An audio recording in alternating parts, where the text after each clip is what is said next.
This issue shall be the truth, the whole truth, and nothing but the truth, so help you God. Yes, ma'am.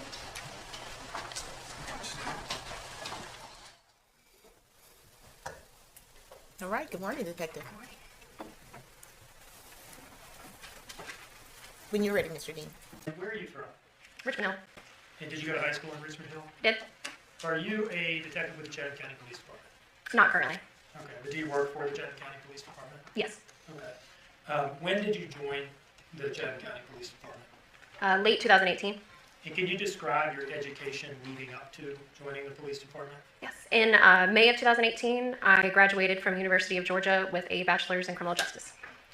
And when did you go to the police academy? Late 2018. Okay. Had you already been hired on by the Chatham County Police Department at that point? Yes. And they sent you to the academy? Yes. And when did you finish the academy? December of 2018. And from that point, what did you begin doing for the Chatham County Police Department? I did about a year and a half on patrol. And after patrol, did you move into any specialized unit? Yes, I went to the detectives unit. And what do you all call the detectives unit formerly at Chatham County Police Department? The Criminal Investigations Division, or CID. I want to ask you just a couple questions about the organization of CID at this point. Okay. Can you tell us about the organization and staffing of it? Who comprises the detectives unit or CID? So in that division, there are several detectives who are general crimes detectives. We investigate everything. There's 2 sergeants who oversee us. There was a lieutenant at that time, and then a captain. And how does CID become involved in any given case? Typically, we are kind of like the follow-up unit. When a patrol officer goes out to a scene, they collect the initial information, and if it needs additional follow-up, it'll be sent over to the detectives unit. Or, like in this case, if something immediate and urgent is happening, a detective will respond out. Now, as of October 2022, how long had you been with CID again? About 2 years. Okay. And what, if any, training had you gotten to that point, October of 2022, in the way of homicide investigations? I have taken, I believe it was in 2021, I took the homicide investigations course with JIPSTIC, which is the Georgia Public Safety Training Center. It's kind of like the mother agency for law enforcement in Georgia. Okay. And can you describe that course for us? How long was it? It was 5 days, and it was at the center in Forsyth County. Had you taken, I'm sorry, go ahead. It was in city, Forsyth City. Okay. As of October 2022, had you taken any other pertinent courses at JIPSTIC? At JIPSTIC, I also took Child First, which is a course kind of showing the best practices for interviewing children. And I've also taken interviews and interrogations, probably some other minor ones up to that point. Can you describe what you mean by best practices for interviewing children through the Child First training that you mentioned? Yeah, so interviewing children and adults is different. You want to be kind of broad with your questioning. Children are hyperactive too, so you want to make sure you can keep them on, track. Now, this Child First child interview training, how did you end up going to that? Did you volunteer, or were you voluntold, as they sometimes say? Volunteer. And why was that? So, like I said, our unit's general crimes, but we do kind of specialize. At that time, I had an interest in working child crimes, so any training I could get on the subject I wanted to go to. And as of 2020, October of 2020, did you have any collateral duties involving crimes against children? In 2020? As of October 2022, were you involved in the investigation of crimes against children? Yes, I was. Can you tell us about that? Yep. So at that point, I was a part of the Georgia Bureau of Investigation's Internet Crimes Against Children Task Force, which mainly focuses on child exploitation. I also did a large number of child abuse and child molestation cases. In your normal capacity as a detective with the Chatham County Police Department? Yes, sir. Okay. So as of October 2022, you had investigated child abuse cases? Yes. And had you investigated child deaths? I had. And had you investigated homicides? I have.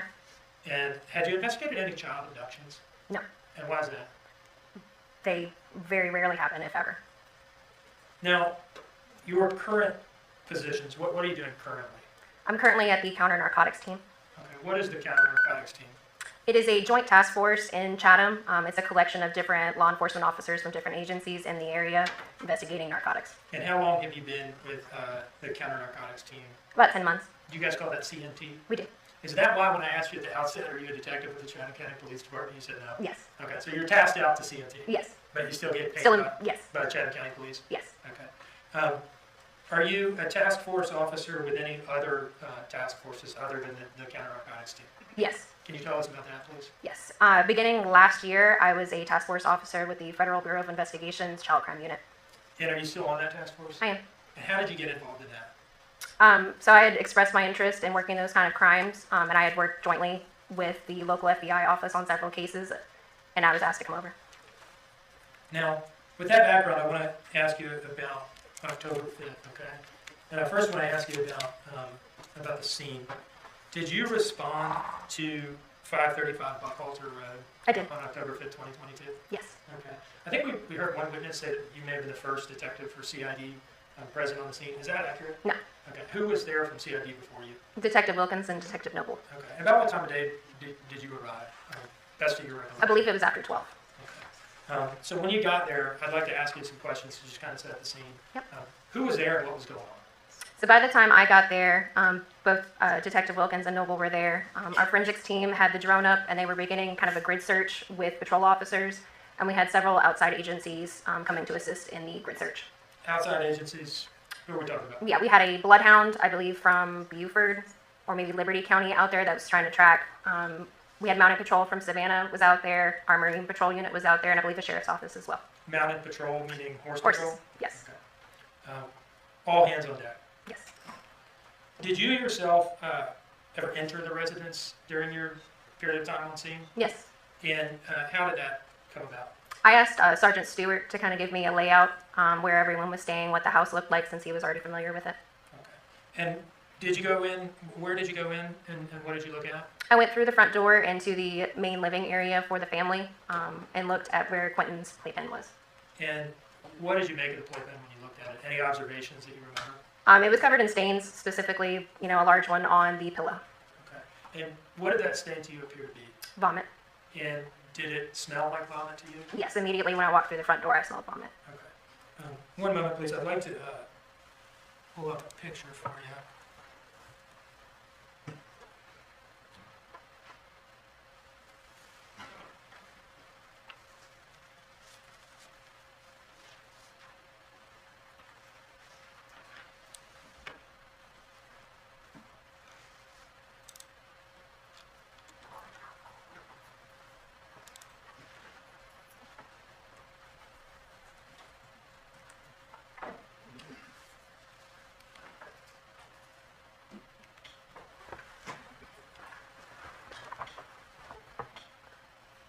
Now, this is image 30 from State's Exhibit 10.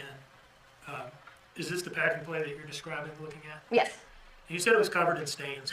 Can you point us to any of those in this image? So, there's some on the lip right here that I can see, and then on the actual bedding, there were several stains. Okay, so all this stuff around the edge there, did that appear to you to just be kind of general grime and dirtiness? Yes.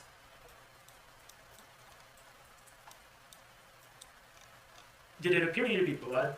No, I was thinking more like Cheeto fingers and the kid touching the side. Okay, as someone who was actually in the room and looked at it, that's what it looked like to you? Yes. Okay.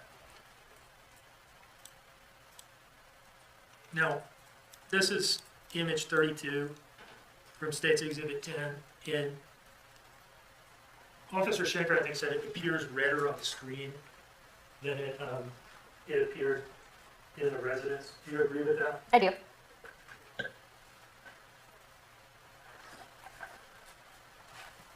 Yeah, I have published a paper version for the jury just by getting a little bit of white here. Yes. And actually, pass that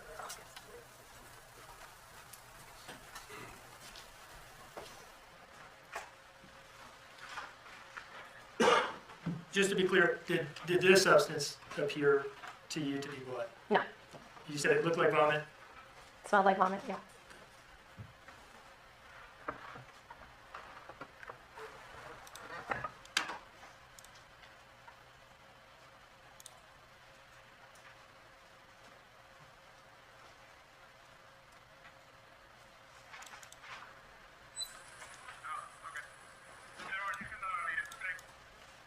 Now, I would like to play for you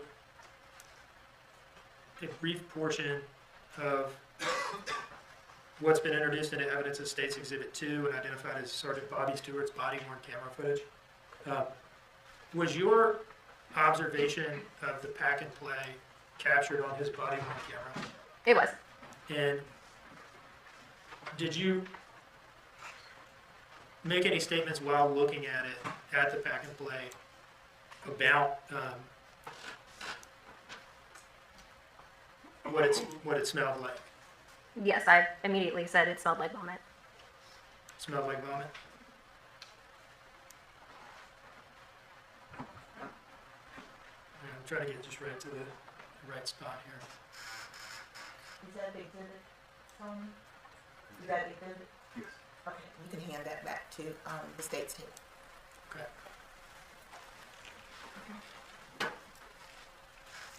It's not mine anymore, John. It belongs to the clerk, so I'll bring it back up. All right, thank you.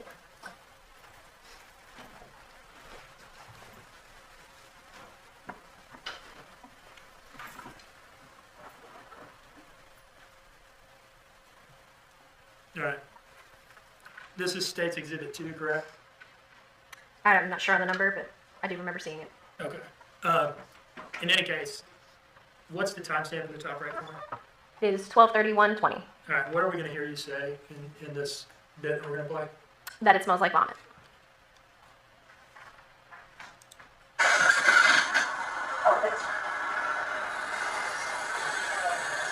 I can stay the smell, so I'm staying out here. They got them on the back porch, they're knocking on the house.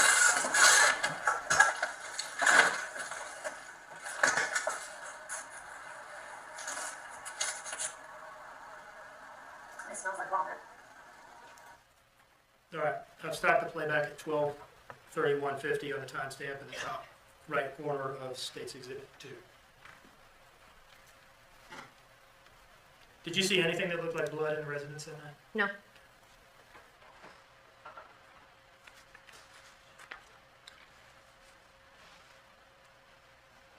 Now,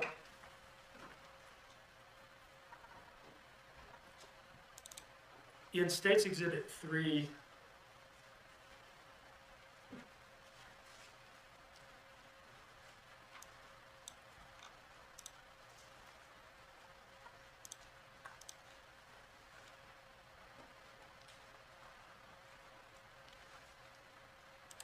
slide 27. What time are we at here? This is 12:43:12. And is that you on the far right? It is. And who are you talking to here? I'm talking to Captain Wright, who's in the green shirt with the investigations unit, Captain Fandrich, Lieutenant Thompson, and Lieutenant Foster. And what is going on at this time? I'm informing them of our game plan, which was to move Daniel Youngkin, Paul Simon, and Leilani Simon to our main precinct for interviews. Okay.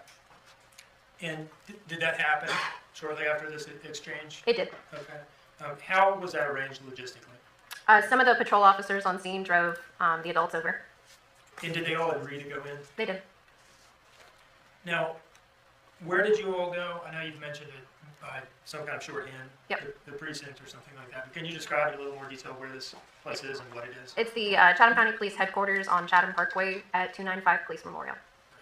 And why did you all want to go there? So we had people showing up on scene, just more patrol officers, more search parties, and then some of the family members were also showing up, and we wanted to take the people that were living at the residence at the time that this occurred and get thorough interviews with each one of them. Now, before we leave the scene, I want to ask you about what happened to the pillow and pillowcase and the pack and play that we were just looking at.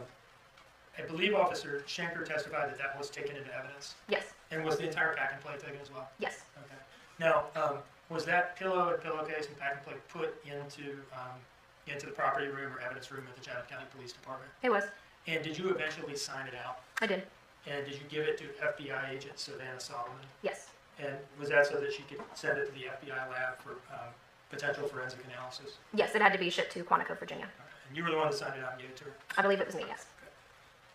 Now, how many interview rooms did you all have operational at the Chatham County Police Department at this time, October 5th? So there's only one room that's set up for audio and visual recording. And how is that room set up for audio and visual recording? So there's a metal desk. I think it was metal at that time.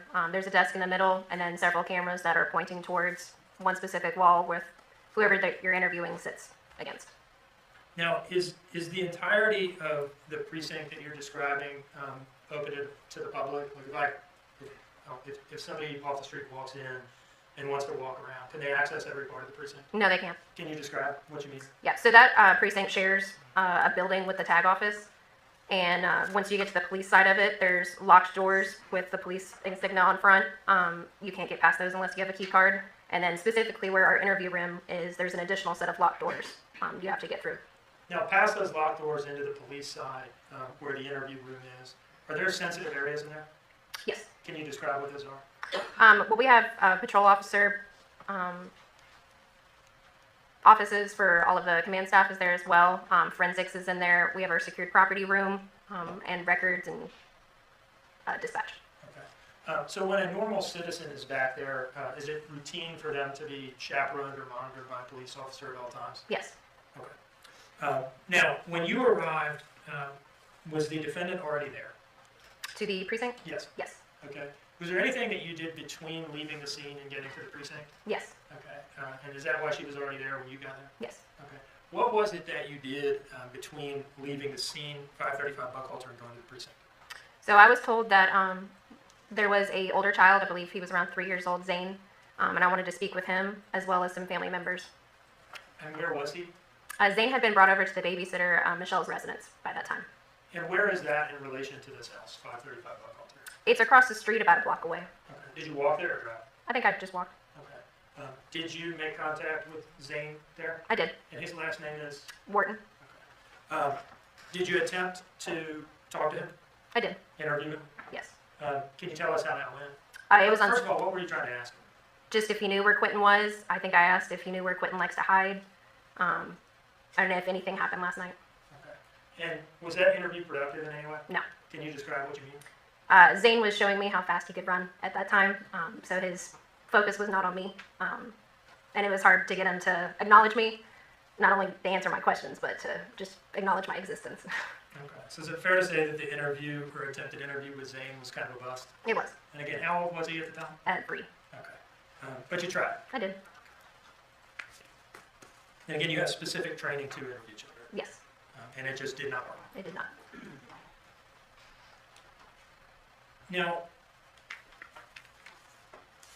at the scene, we saw an image of the public information officer in Sergeant Stewart's body-worn camera slides. What's her name? Betsy Nolan. Okay. And why was she there? So anytime there's a critical incident, Ms. Nolan will usually do some sort of press release, or she'll respond to any media requests for us. Okay. And did media show up to the scene that day at some point? They did. Okay. And they had to be held off to the ends of the street to keep the scene secure? Yeah, at that point, we would have had a grid search in that entire area, so we needed the media to go somewhere specific instead of responding to the scene itself. Okay.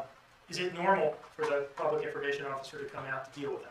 Yes, Because they want to know what's going on. yes. And she's the one that's responsible for giving a statement from the police department to the media. Yeah, and then relaying any information about what the media needs to put out. At this case, it was a missing child, so she needed them to put out, has anyone seen this child?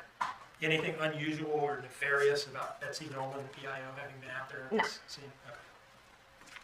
All right. So when you get to the precinct for these interviews, Daniel, Paul, and Leilani are already there, right? Yes. Okay. And where were they, the three of them? When I got there, Daniel was in our main interview room. Leilani was in a spare room that we also used as a lactation or nursing room, and then Paul was in a conference room. Why are they all in separate rooms? Because we needed to get their statement individually without any other influence. And were they transported there separately in the first place? I'm not entirely sure. Who interviewed whom? Yeah, so at that point, we had Agent Snyder's team had joined us. So we had a FBI agent and a detective paired off. So Agent Brad Snyder and I interviewed Leilani. Agent Solomon, Savannah Solomon, and Detective Noble interviewed Daniel Youngkin. And then Paul Simon was interviewed by Special Agent Burns and Detective Wilkins. Okay. I want to ask you kind of a technical question about the indictment here. There are a number of false statement charges in the indictment. Yes, Have you reviewed it? I have. And it is an element of the false statements offense in Georgia that the matter that the person was being questioned about was within the jurisdiction of the Chatham County Police Department to investigate, right? Yes, Okay. Is it within the jurisdiction of the Chatham County Police Department to investigate the disappearance of a child who lives in Chatham County? yes, Thank you. So you have these local and federal teams, and you said you were paired up with Special Agent Snyder. Yes. And what was the first thing that y'all did? So Agent Snyder and I had not spoken to Leilani at that point. We wanted to hear it from her, what had happened in the last 24 hours. And did you conduct an interview with her at that point, sometime shortly after your arrival? We did. And where was that interview conducted? In the lactation/spare room. And who all was there? Myself, Leilani, and Agent Snyder. And was that interview recorded? It was. How was it recorded? I recorded it on my cell phone. Okay. How was your cell phone positioned during this? I did a video recording and kind of just set it down on the table, and the camera angle is facing up at the ceiling tiles. Now, what was the goal of this initial interview? What were y'all looking for? To hear it from her, what had happened in the last 24 hours. Okay. And did you ask her for an account of her day on October 4th and her night on October 4th and the early morning hours of October 5th? Yes, And did she give that to you? she did. To the best of your recollection, I know I'm asking you to kind of summarize a lot, but what was that account? So she described getting her wisdom teeth pulled, returning home with Daniel, eventually getting the kids, getting them, together that night. She talked about laying down to sleep that night. Her tooth started hurting, so she left to get Orajel. And what time was she saying that Orajel trip was at? Around 1, And where was she saying that she had gone to get that Orajel? to the Chevron gas station. And where is the Chevron gas station that she was referring to? I believe it's 4800 Okeechee Road. Is it the one that we were looking at in the pictures with Officer Schenker? Yes, The one right next to the Azalea Mobile Home Plaza? yes. And who was she saying that she had gotten Orajel from? Her former coworker, Misty. Now, you've seen the statement the recorded statement that Lieutenant Foster got from her on scene. Yes, Was her story to you about this Orajel trip that you're talking about, her providing in the lactation room initially, was it substantially the same as what she had told him on scene? yes. Now, in this this first interview in the lactation room, did she mention anything about a trip to her drug dealer earlier in the night? No. Was she asked about her brother Paul's whereabouts through the night? Yes. And as best you can remember, what did she say? I believe she described him returning home that night from work and maybe stopping in to say hello and then going upstairs to his room for the remainder of the night. Was she asked about Danny's, her boyfriend Danny's whereabouts and activity through the night, say from, 11 p.m. on or something like that? Yes. And what did she say about that, as best you remember? That he was in bed. I believe she said they were watching a movie Okay. Well, all night or what point in time? before they went to sleep, Okay. around 12:30. And was she putting him in bed asleep after that point? Yes. Was she asked about when Quinton went to bed and where? Yes. Okay. And what did she say about that? That around 10:30 she'd put him in his pack and play for the night. He took about 40 minutes kind of doing a babbling crying until he finally fell asleep. Was she asked about any drug use She that was. she might have engaged in that night? Yes. And what did she have to say about that? I believe at that point she said that she had smoked weed. Did she mention any other drugs? No. Okay. Do you see in front of you,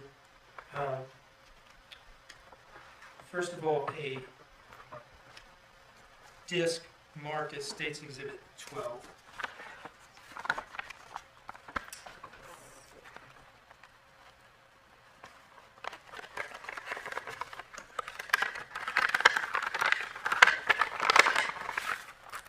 Yes. What is that? It is the 911 call from the communication center. Is this something that you eventually obtained and incorporated into your case file? Yes. And does that include a certificate of authenticity from the 911 communication center? It does. Your Honor, I would move this in as State's Exhibit 12.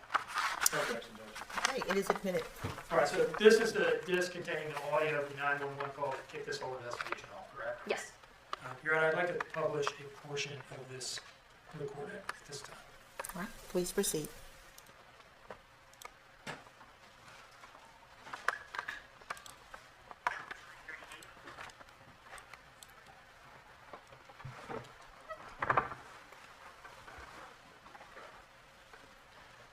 And then I'm going to play from the very beginning to about 45 seconds in.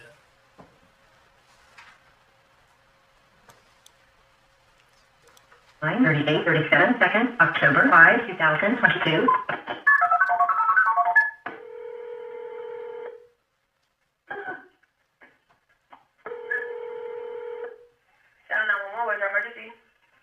Yeah, I need to come 535 Buck Alter Road, release from Virginia. 535 Buck Alter? Yes. Please, come Virginia? Yeah, we.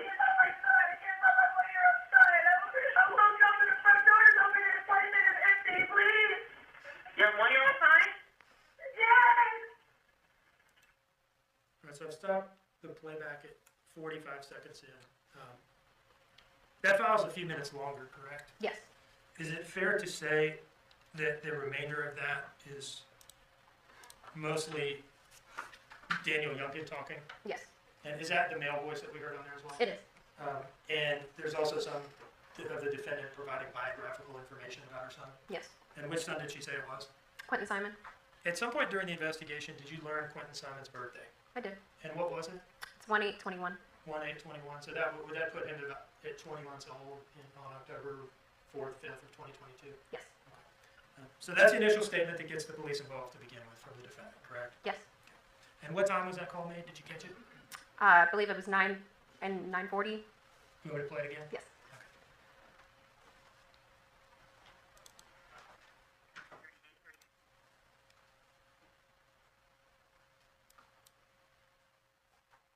9:38:37 seconds, October 5, 2000.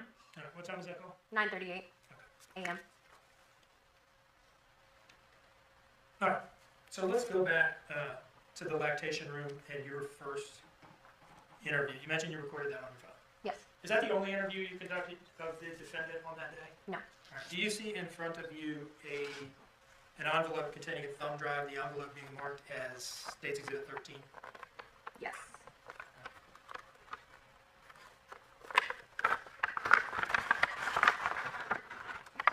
Yes. Now, broadly speaking, what's on this thumb drive? It was the October 5th interviews of Leilani Simon. Okay. Do those recordings, they're video recordings, correct? Yes. From the lactation room on your phone, right? Yes. And then later from the interview room? Yes. Okay. Do those recordings fairly and accurately depict those interviews? They do. Now, have those ones been altered or modified in any way? They've been redacted to comply with the court's orders. Okay, so some portions have been taken out? Yes. Okay. All right. At this point, I would like to publish what is on that. Well, let me offer it, and I'd like to introduce that, Your Honor, as State's Exhibit 13. No objection, subject to the redactions, Judge. So. Exhibit 13 is admitted subject to the redactions. All right. I'd like to now publish what is on this thumb drive as lactation room first video. Would that be okay, Your Honor? Yes.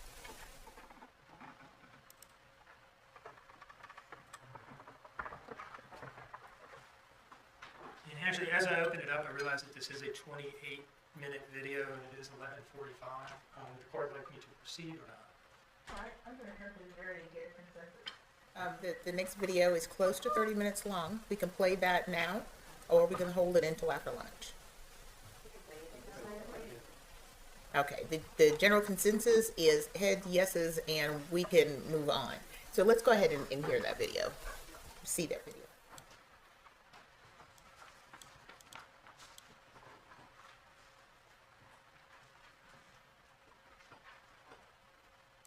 My name's Brad Steiner. I work with the FBI. Chatham County Police. Anytime the response is a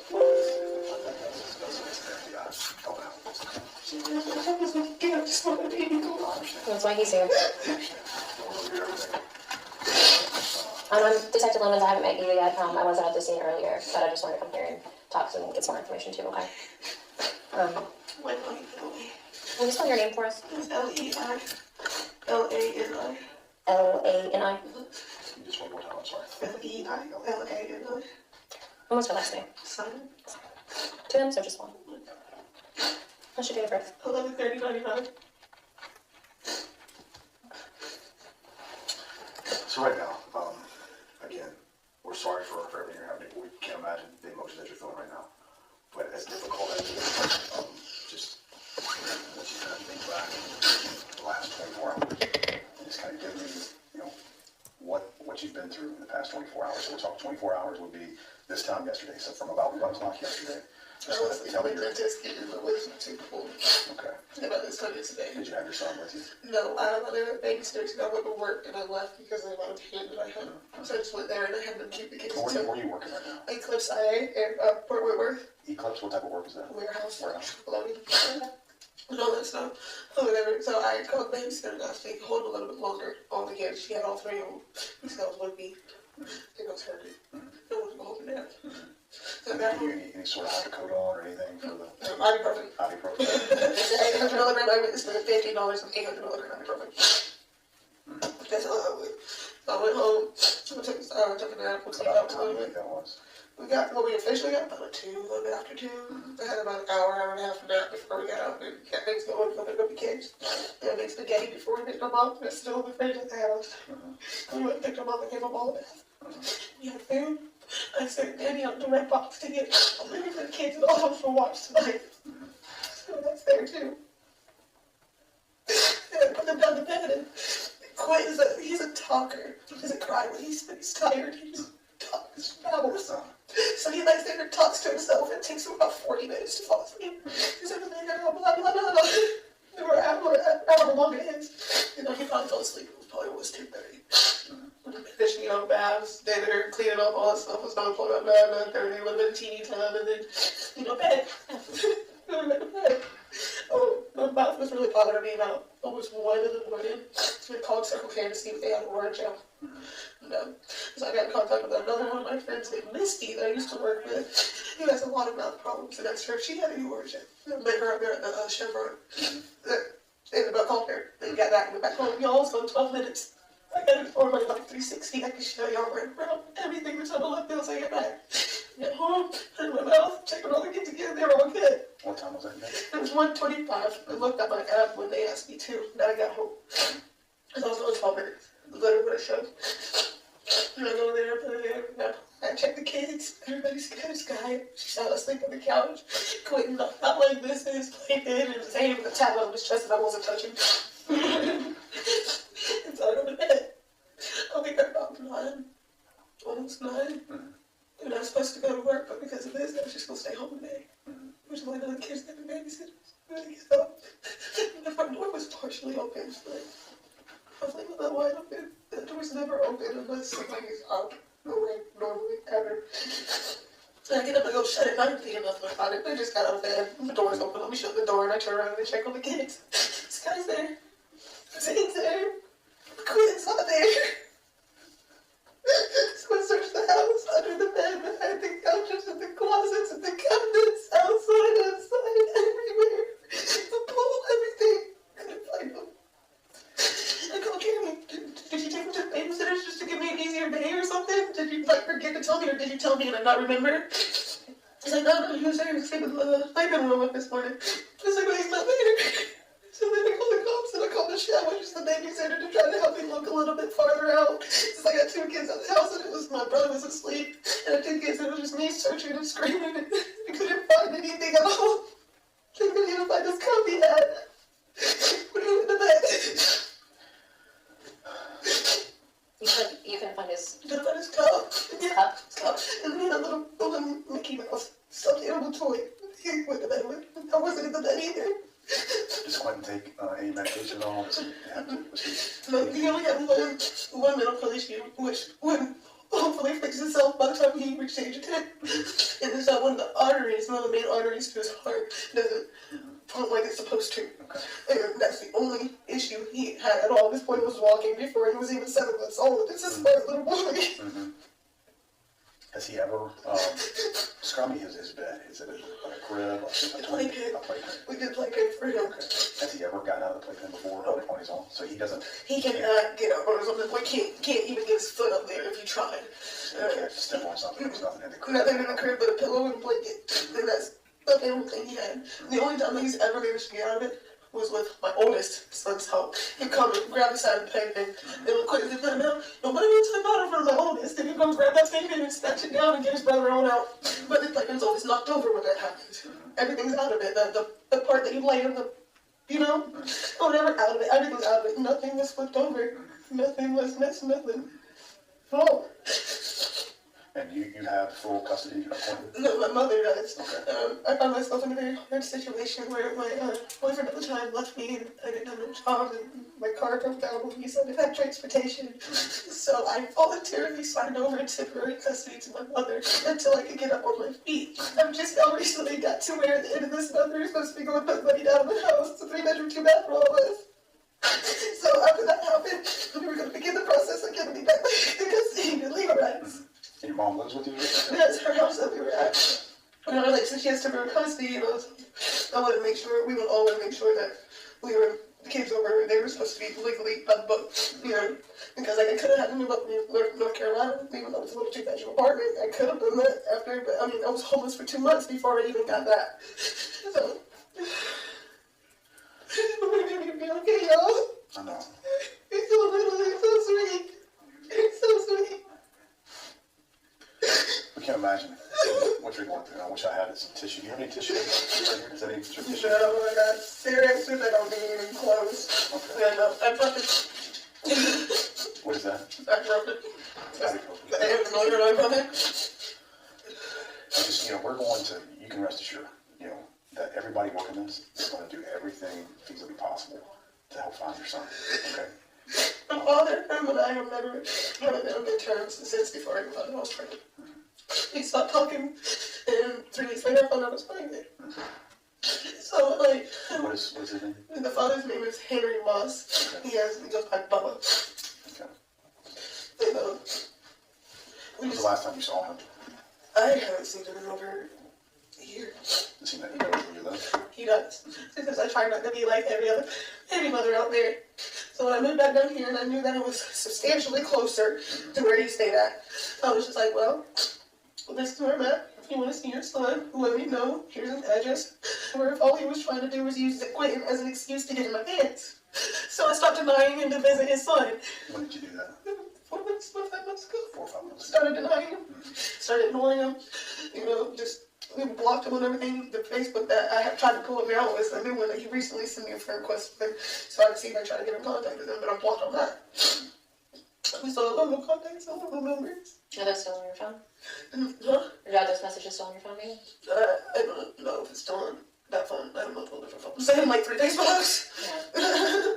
Do you have your phones here? They're. Okay. Do you mind if we get the password to your phone so we can live Yeah, I tried to pull it up. Here. Is it a drawing or is it just numbers? Oh, it's 1864. 1864? 1864. I don't know if I have listeners because that phone, like I said, it's a phone that I use for my mother after my own birth. I already have to make new accounts, so I'm not too sure if it's on that account Gotcha. or if it's on the other account. But I know when I try to search them up today to try to show the officers or whatever, because one of the last messages I remember getting it from him said, "You do not deserve to have Quinton. I'm gonna get a paternity test and I'm gonna take my child." Yeah. Henry said that? Yes. Oh, said that. Bella said that. Bella Moss. Did he say that? Yes. When? 3 weeks ago. And then today was the first time that my babysitter, when I heard her talk. I paused it at 11 minutes and 54 seconds in. I just want to ask you some questions about what the defendant just said there. Can you just sort of recap for us what she was saying about these supposed Facebook messages from Quinton's father, Henry Bubba Moss Jr.? Yeah, she was describing Henry Moss's Facebook account that they had been communicating and that he had been saying that he was going to take Quinton after he gets a paternity test. And she was saying those messages had been sent when in relation to this interview? I believe those specific ones she said a few weeks prior. Okay. Now, did you look in her phone that day? I did. And were you able to see any messages along those lines in her Facebook? No. Was she able to pull them up and show them to you? No. Did you at some point obtain a search warrant for her Facebook records or a portion thereof? Yes. And did you send that to Facebook? I did. And did they send you some information in response? They did. Some of her Facebook records? Yes. Were you able to find those messages that she's describing in the Facebook records that you got back? No. And I'll resume playback at 11 minutes, 54 seconds where I left off, Your Honor. Okay. Cross there, but she's seen cars sitting in front of my house quite a few bit recently. And I looked at her and said, "Why didn't you tell me about that?" I told your mother, but she didn't tell me on the one here. Yeah. I could have been more cautious if I felt like somebody was watching the house. Now, every question that we ask, I promise you, you're going to think that, we're intruding on your privacy, but I can assure you, every question that we ask has a purpose to try to figure out, every feasible possible angle there is to this case. So with that, we're not looking to get you in trouble for past drug use, but it's until we... Listen, Okay. hey, whatever medicine they chopped up in my mouth yesterday. So do you owe any debts to anybody? Do you have anybody that you... I don't owe money to nobody. No, I do not borrow. I do not front. I don't do anything like that. I don't owe anybody any money at all. How much marijuana? How frequently would you say you use marijuana? Once a night. Once a night? Twice a night before I go to bed. When the kids are asleep, everything's handled, dishes, food, kitchen. Time for when I go to sleep, I have severe anxiety. And where do you get the marijuana from? Do you purchase it yourself, or do you get it through... I purchase it myself. There's been times that I've gone to the dispensaries and I've been CBD, actual. And that's what I've been doing a lot lately. I think the last time I bought, off the street, probably 3 weeks ago, it was within my 8th. Because I've been trying to use the dispensaries around the house. So nobody has any sort of motives to do any harm to you, to get back at you because you owe them money. And going back to your time in North Carolina, there's nobody that would want to cause harm to you or to your family that you can think of. Any person that you got sideways with when you were running with the wrong crowd. Is there nobody like that at all? No. I know Daniel's the one from North Carolina. I moved up there to be with him. Daniel's the one from North Carolina. I know that I have caught him cheating multiple times. I have been in contact with his exes before because of it. I remember then I might be pulling messages where his ex was pretty much saying that send him on back home. I miss my best friend. It's a long paragraph. I can't really tell you, but I told her, I was like, he's a good man, he's a good husband, he's a good father, and you don't miss out, is what I told her. So any type of altercations between me and somebody else out there would have been over him and probably to another woman. But at that time, I didn't never have my kids touch it. I never had my kids touch it. Nobody even knew them. I didn't even know what they looked like. So, I'm confused. And who all lives in the house that's your mother's? Who lives there? I understand the kids, but adults. Paul. Who was Paul? That's my little brother. That's your brother. He was the gentleman that was sitting here with you. Okay. And Daniel and me. And Daniel is my fiance. And then my stepdad and my mom. Who's that? 3 dogs. Okay. And the kids. Tell me about Paul. What does Paul do? I just got a job with me at the warehouse. He's honestly studying to take his ass back to take to go to the military. I haven't had much communication with my brother over the past year. He went down different roads, I went down different roads. Me and my mom were all on and off. And so it's myself and the family, which is kind of where North Carolina came involved.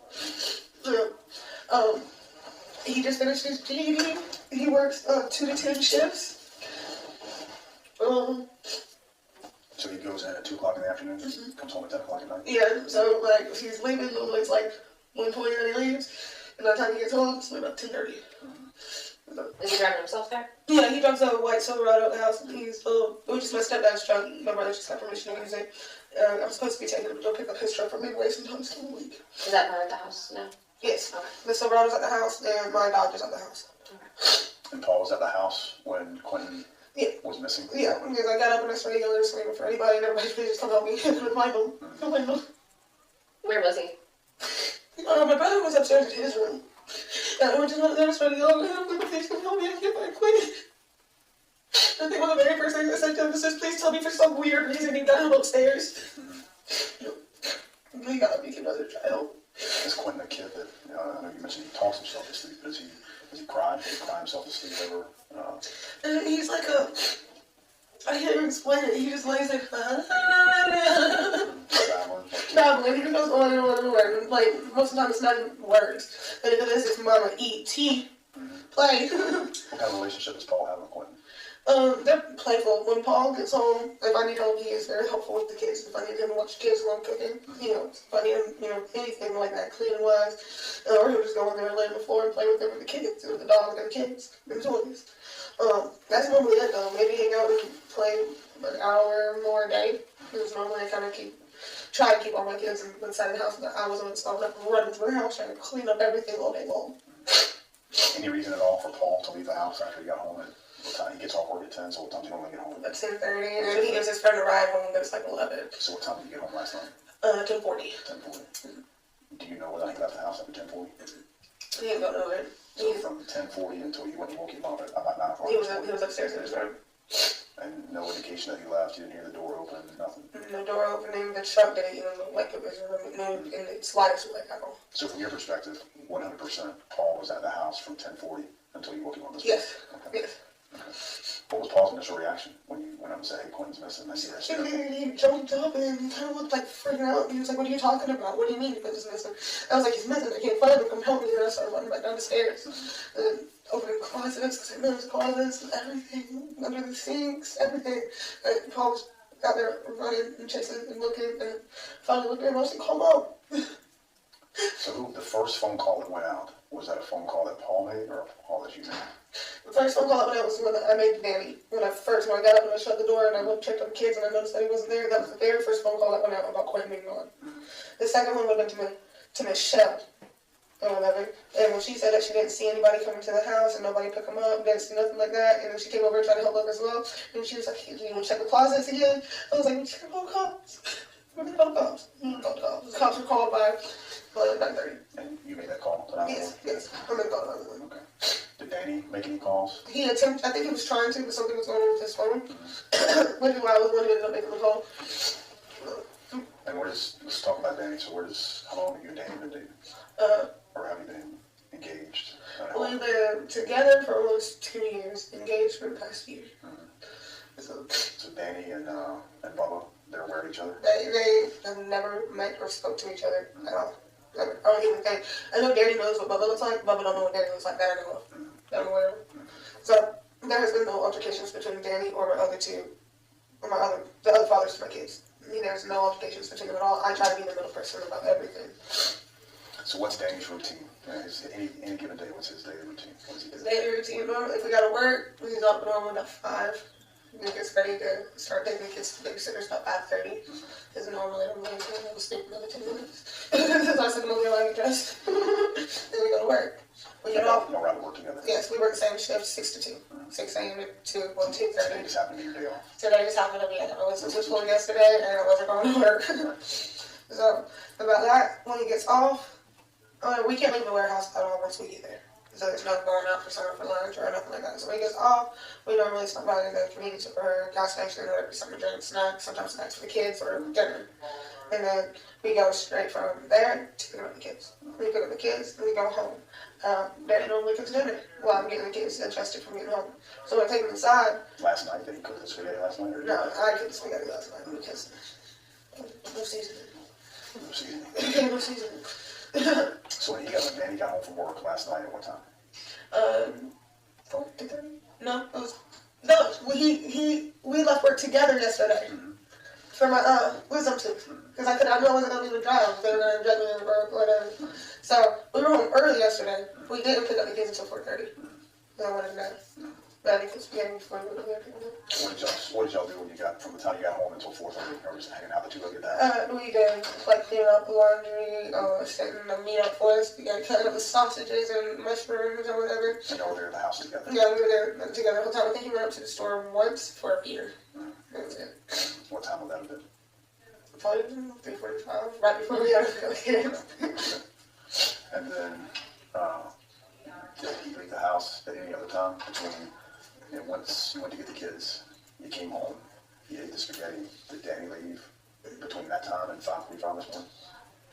Never at all. He was at the house the entire time. How do you know that? Because he was on bed. He was beside you? He was on bed. We sleep in the same bed. We only have one side of the house. So we got the kitchen that we can only really use to cook in. Obviously, got to clean up. We got our bathroom, then there's the doorway to our bedroom. And that bedroom was just like pretty much like one big old studio bedroom. They had one side of the room was like the kids' sleep/living room, and then the other side was our bed. Whatever, that's the only side of the house we had. I can say for a fact that he was there when it was laying in bed pissing me off and not helping me do anything else. Now, who physically picked Quinton up and put him in the playpen last night? And I did. I put him in there after we ate, bathed, bath, everything, laid down, had the tablet set up for him and everything. I was laying there, on the tablet. And when I took that away, he was like, for about 40 minutes. And what time did you take the tablet away? 9:15. 9:50. 9:52. Was he asleep at that point, or he was still battling at that He was point? babbling at that point. He didn't fall asleep till about 10:30, 10:40. But he was still, when I took it away, that's when I was, I can't even make the noises even. Yeah.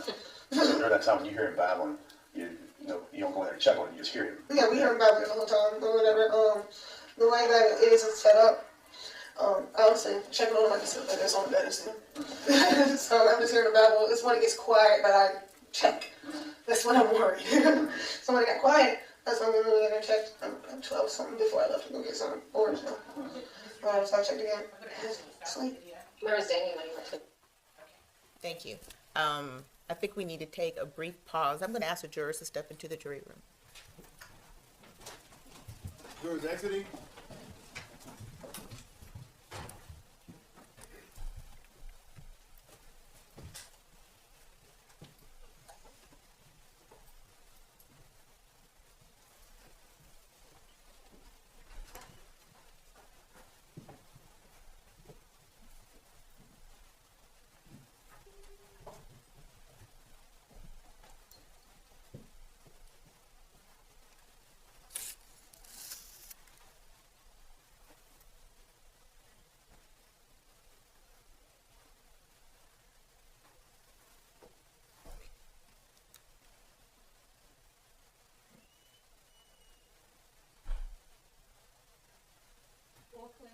Thank you. Everybody have a seat. Tim, what was his number? So it came to my attention, I noticed it, and Mr. Bryant, the clerk, noticed as well that one of the jurors was sleeping. And I was keeping an eye on him, but it seemed to continue. So I thought it was better for us to stop and address it now. I can remind them all of the need to stay awake and to help each other stay awake, but it seems it's pretty early in the day and it seems to be a problem already. So I want to turn to counsel and ask you how you would like to proceed with this. Mr. Hilliard? Judge, I can just tell you, in the past, in the past, when you have long, dull, dry stuff to get through, just chopping it up, whether they want to take a break or not, tends to do that because they have to get up, go, do that, come back. So it's the routine breaks are not just, it's to kind of keep them moving and keep them engaged. That's the first thing. The second thing, though, I didn't think about this, but it did come up, and I think we're probably getting to the time delay right now where it may matter, is I don't think it was intentional, but the child's names were mentioned on the record, and I just would like to know if there's any way we could possibly edit that out from going out over the air. I know normally routine is something that we redact along the way, so it wouldn't go out, but the names were testified to and dates of birth and things like that. And I don't know if there's any way to possibly do it. So. Mr. Dean, let's first talk about the sleeping juror, and then we'll talk about that. So you want to just remind them to stay awake at this point, and we give it a go, because I also understand, too, we're mid-morning. It's a lot to have to listen to. There's only 3 minutes left in this video. I think we could just press forward and take a lunch break and tell them to get coffee if they're coffee drinkers. Okay. Now, as to the redaction request. I have no intention of doing that. I mean, these children, their identities and their presence in the house is part of the evidence of the case. I mentioned it in opening statement.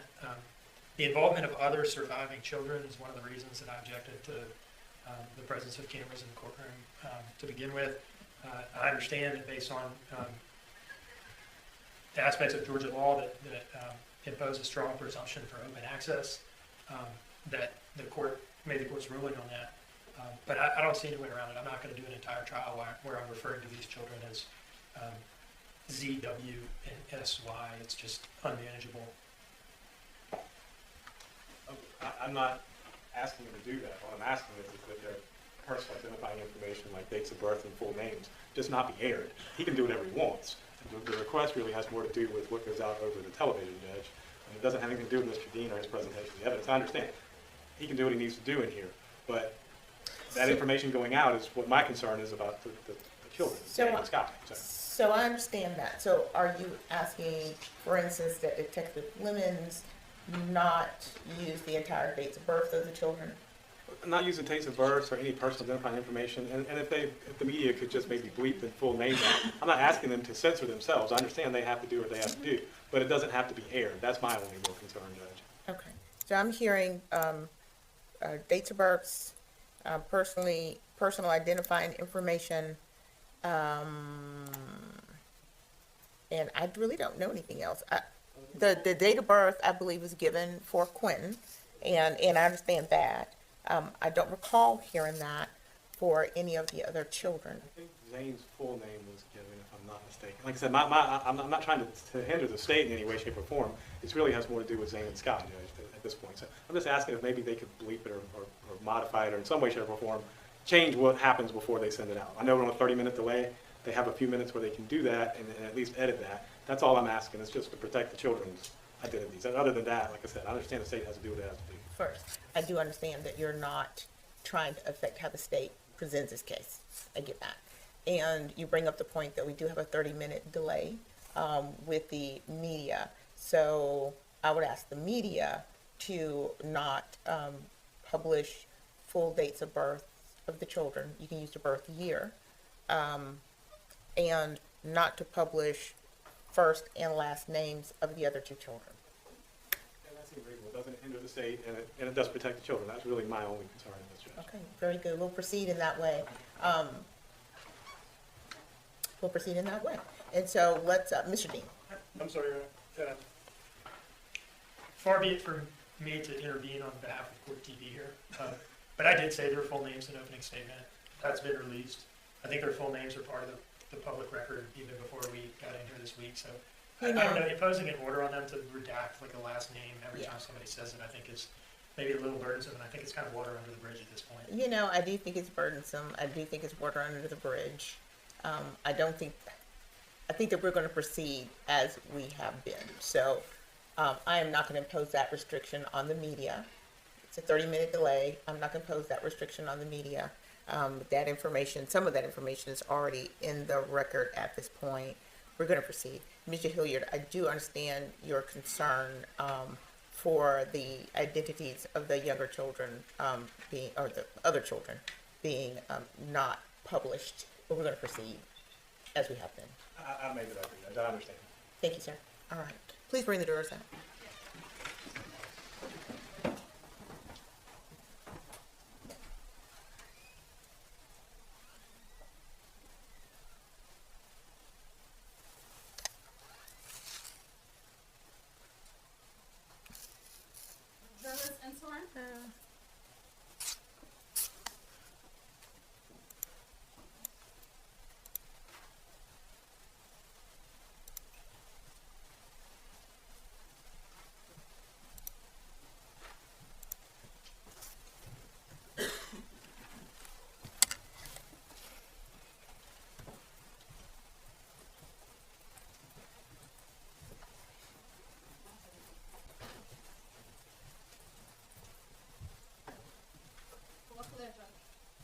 Thank you. Ladies and gentlemen, please have a seat in the jury box and in the rest of the courtroom as well. The good news as we begin this video is that there's only about 3 minutes or so left. Okay. I'm just going to ask you all, it's really hard, and I get it. It's quiet, and sometimes things are droning on. Do your best to stay awake and to pay attention to what's here. I know it's difficult, but let's give it a try. And so with that, Mr. Dean. Just to make the record clear, I stopped the playback at 25 minutes and 12 seconds into the file, and I'll resume it now. Thank you. You know, on the couch, on the bed. He's on the bed watching something. Can't remember. Cops go to heaven, or something about cops in heaven. After like 5 minutes. Does Danny, is he a drug user at all? Mm-mm. No. If he anything, if anybody would say he does anything, he drinks. And that's only like a 6-pack a day. On a good day. Has Danny ever been violent with the kids at all? No. No, never ever violent towards me. The most time I've ever seen him is hitting a horn in traffic. So Danny gets up at 5 o'clock in the morning, this morning specifically. Gets up at 5. Do you hear him leave the house? No, I didn't hear him leave at all, which is why I told him, I was like, well, if you did drop him off and you did tell, like, I don't remember if you took him somewhere. I didn't even know that he got out of bed this morning. So, that. Do you normally sleep that heavy? You don't? No, I think it had a lot to do with was she was tired, pain, everything. So I was out when I was finally out. And, Quentin, he didn't get any medications last night. He wasn't sick. No Robitussin, no cough syrup. Nothing like that. He didn't have. They all my kids have been a little stuffy. My fear is to change the weather. So I don't give them medicine unless you're running a fever or like sound like you're about to die. Do they, where do you keep all the medicine? In my bathroom cabinet or in the kitchen cabinet above the sink. Does he ever go in there by himself? But he can't get up there if he wanted to. Okay. Even with the little stools and chairs, his little, the dude's short and bow-legged. Okay, his legs are like this, and he stands up his head maybe a little bit above my knee. When did you call? What time this morning did you call, Dave? Yeah, I remember looking at the phone while I was yelling at him, saying I couldn't find Quinton. It was like 9:17 at that point. Was that before or after 911? Did you call Dave? That was before, and then when I looked around again and still couldn't find him, I called again. We called 911 after that. No one was called by 9:30. I realized Quinton was missing by 9. That was a 30-minute delay, and we trying to find him and see if I could locate him, and then calling Danny to see if he knew anything, saying he did, and that's when I called the cops. And Michelle, she came over right away. I was like, I'm freaking out. I don't know what to do. I don't know how to act right now, man. And is Danny, what is his normal routine? If you get up, if he leaves, well, this is a little odd because you didn't go to work with him this morning. And I'll stop the playback there at 28:04. Okay.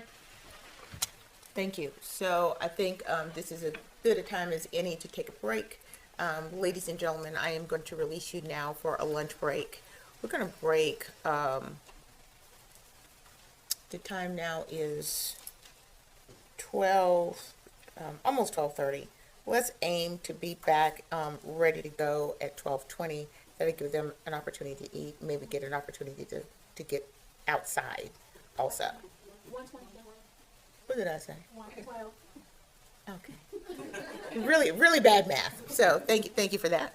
And I'm glad y'all got that. So again, do not discuss the case. Do not do any research. Do not look at any media. And with that, continue to follow the instructions, and I will see you back at Ms. Dilly at 1:20.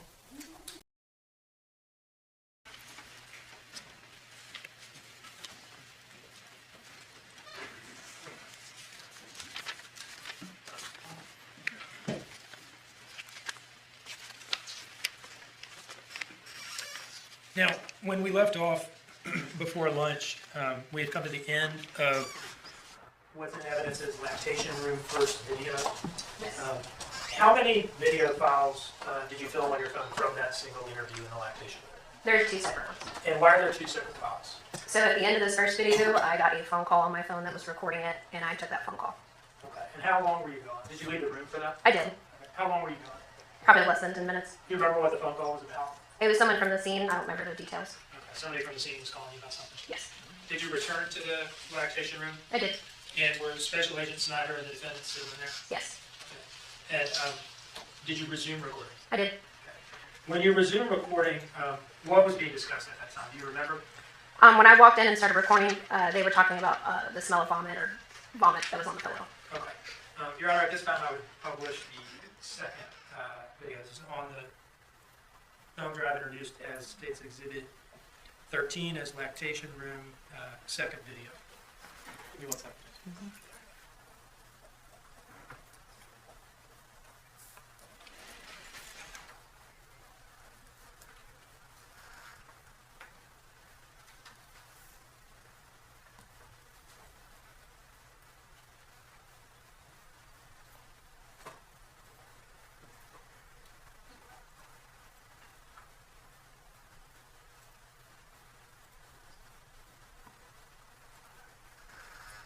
Now, subject to the redactions, Mr. Dean, I discussed, no objection. Okay, thank you. You may proceed, Mr. Dean.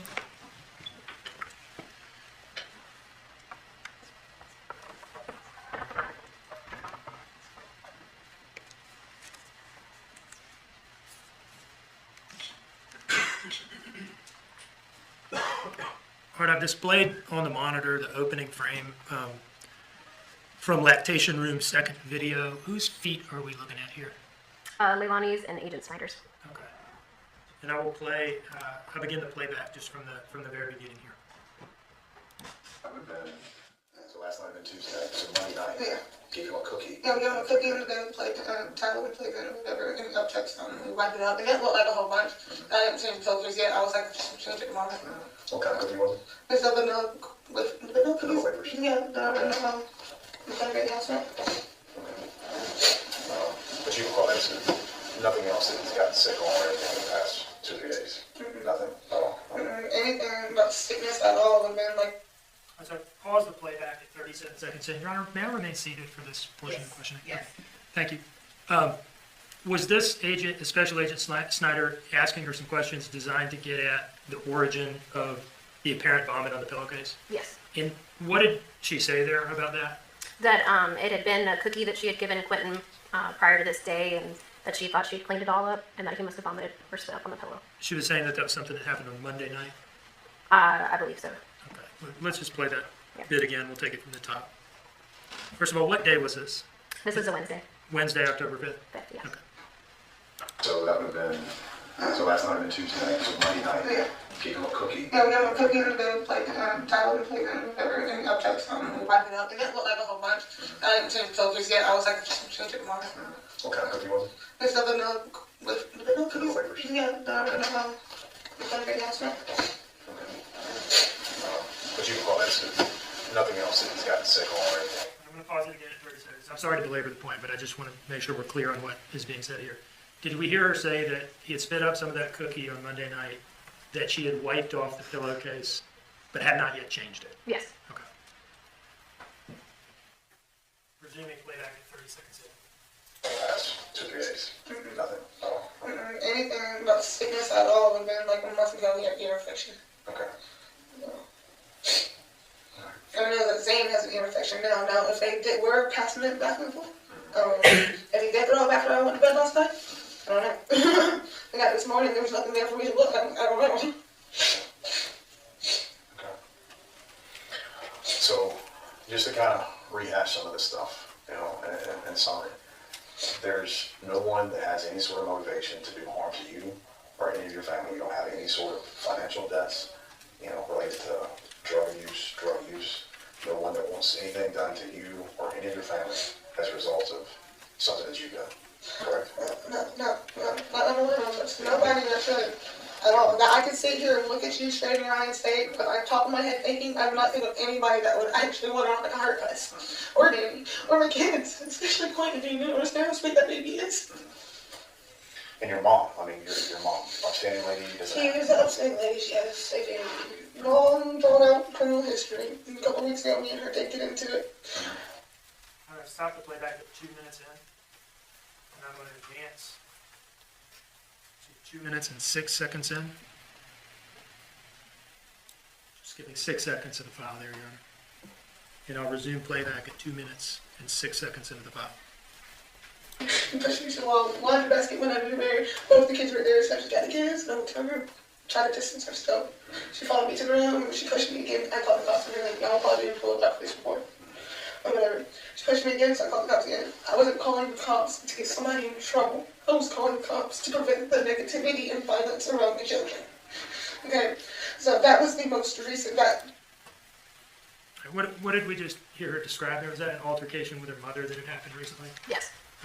Now, it was the case that everybody was saying that the defendant's mother was out of town during the period of October 4th, October 5th, correct? Yes. I'm going to advance to 5 minutes into this file and resume playback from there.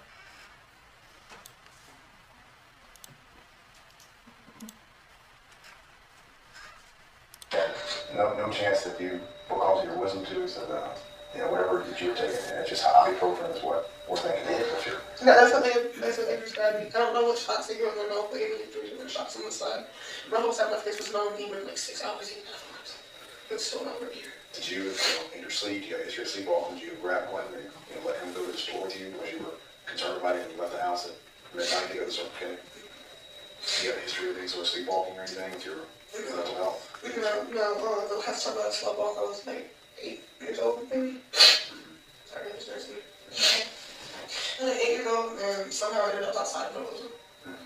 So that hasn't happened? It hasn't happened since Since 2 then. years old? Yeah, since I was like, yeah. So there's no possibility that you, without knowing, took one and took it in the car and took it to somebody else's house, or where, nothing like that could happen? No, at all. Okay. I want you to know that there's a lot of things going on behind the scenes right now. You know, and we're doing everything feasibly possible. You know, we're going to have more questions. You know, we're going to continue down, you know, whatever path, you know, that these interviews and what we find in the house, what we find off the cell phone records, whatever leads us. So if at any point, you know, we come back and have follow-up questions, it's just to get some clarity and some guidance on what the next step should be. So, To be honest with me, I have nothing right now, do you? well, You have nothing to do with my baby right now, do you? there's a lot of people working, and we can promise you that. And there's a lot of resources that are in play. We're doing everything that we can. So I don't fucking back. I know you do. So it's on.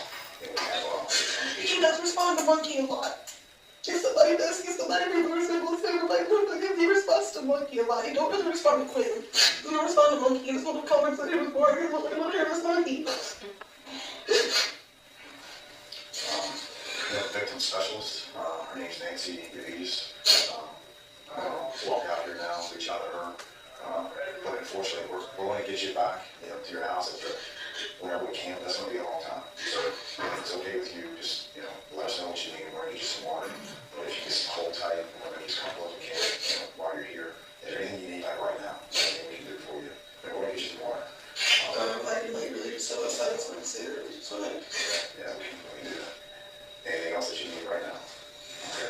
There's definitely an officer up there. Her name is, so if you need anything, just call her. Anything else you have right now? What, do you have any issues with us kind of just going through your phone to get messages and any more contact info? no problem with that at all. If you Down want, on, y'all can copy that whole phone for like here. if you have any issues, just let us know. We have like a car, it's like a consent form. I may have one of those. Yeah. I don't have a car.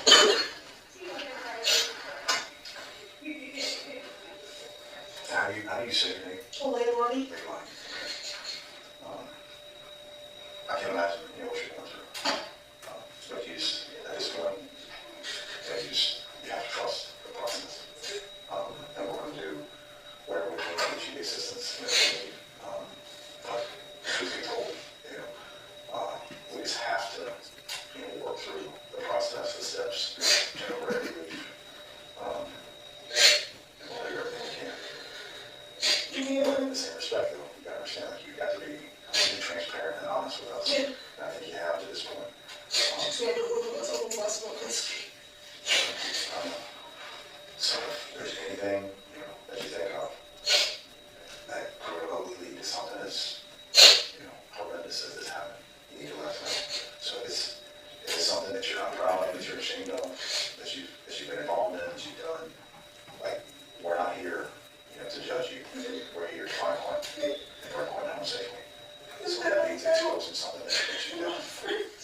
I don't have company to come things out of my house. I don't really want to know that. I don't literally my only goal has been to work and do what I gotta do to have the custody back there. You know what I'm saying?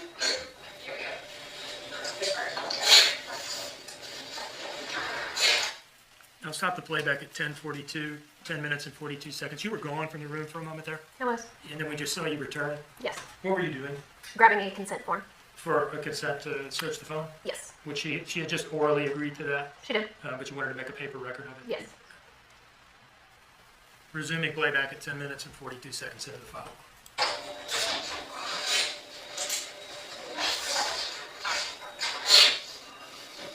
So, Leilani, L-A-N-A, right? L-A-N-I. L-A-N-I. And all this is just a form for us to get your consent to look at the phone, okay? S-I-M-O-N. Yes.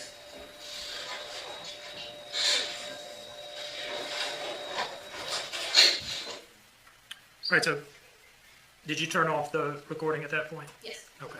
I want to just go back to one thing in here for So that, clarification purposes. At 5 minutes in, when there's a point where Special Agent Snyder is asking her about the possibility that she sleptwalked somewhere or something like that, and we hear him ask if that's something that could have happened at midnight or 12 a.m. when she went to Circle K, right? That's what he asked? Yeah. Now, at this point, I just want to be clear, she had not described a midnight trip to Circle K. This was a reference by Snyder to the 1-something a.m. Chevron story. Is that right? Yes. Okay, so he was just kind of getting the time and location wrong? Yeah. As to That what she had sounds said? Yeah. Okay. I'll just briefly play that bit again, starting at 4 minutes and 59 seconds. No chance that you, because you're listening to, so, whatever that you were taking, it's just ibuprofen is what making it, but you're. Yeah, that's what they prescribed me. I don't know what shots they put in my mouth, but they gave me 3 different shots on the side. My whole side of my face was numb even like 6 hours afterwards. It's still not right here. Did you, in your sleep, get your sleep off, did you grab Quentin and let him go to the store with you because you were concerned about him when you left the house and then how you go to Circle K? That's it. Was he was talking about Chevron word gel there? Is that right? Am I understanding that correctly? That's the way I took it. Okay, thank you. And I stopped the playback there at 5 minutes and 32 seconds.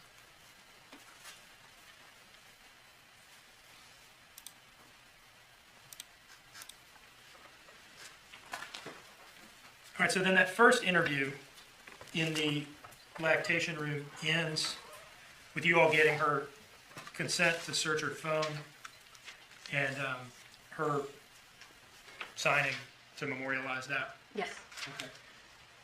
After this interview that we just watched, did you all go through the phone? Yes. All right. And how did you do it initially?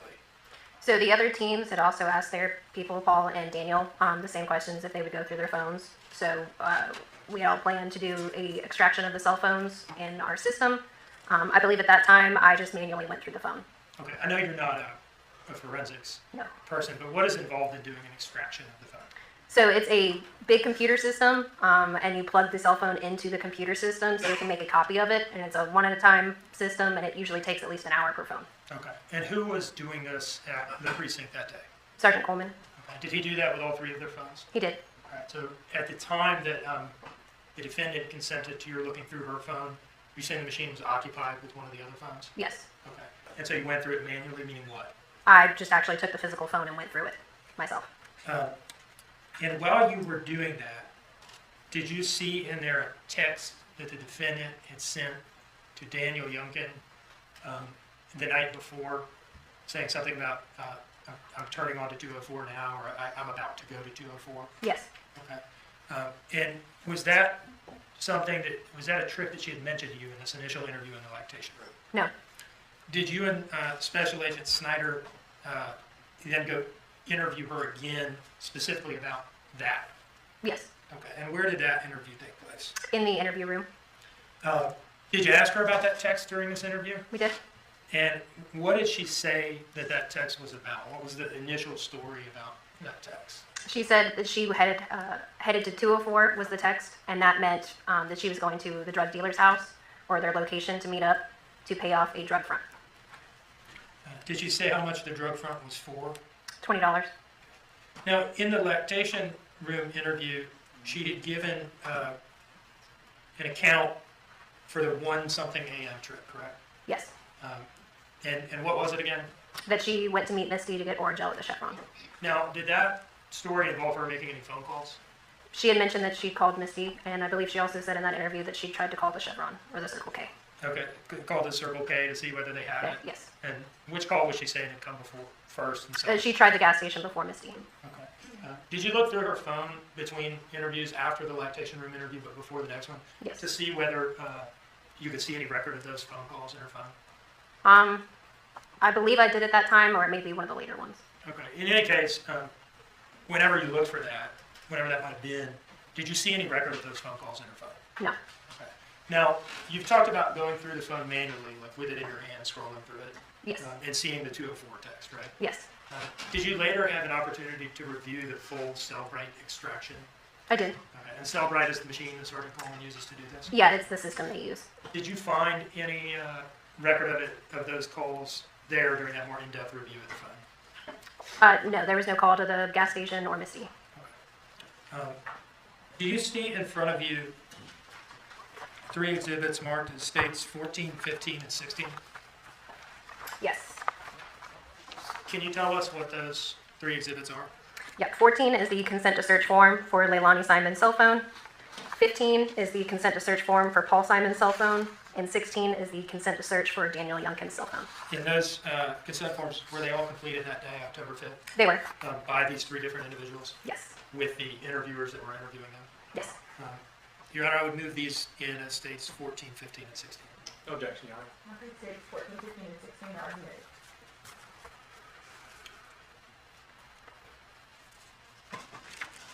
Now, returning to this, the next interview, in the interview room that you've been talking about. So you asked her about the 204 text, and she said she was just going to pay off a $20 drug front. Yes. And for what type of drug did she say that was? Marijuana.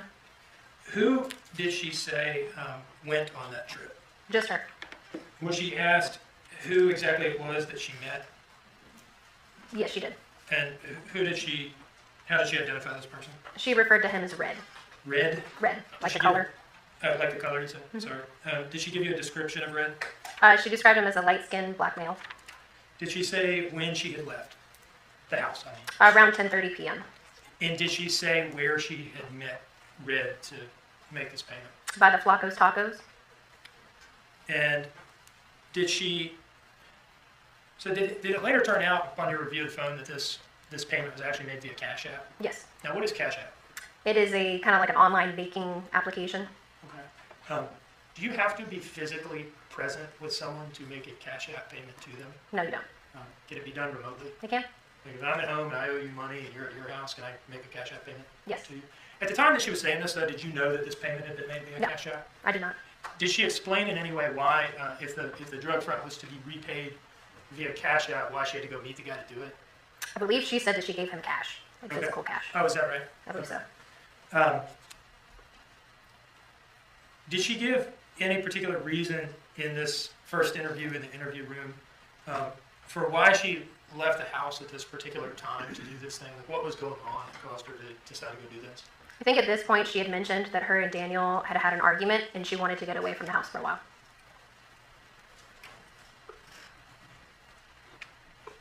Was she asked during this first interview in the interview room whether there had been any sort of accident that caused Quinton to be injured or anything like that? I think we asked her that in every single interview. And what was her consistent response to that, if it was consistent?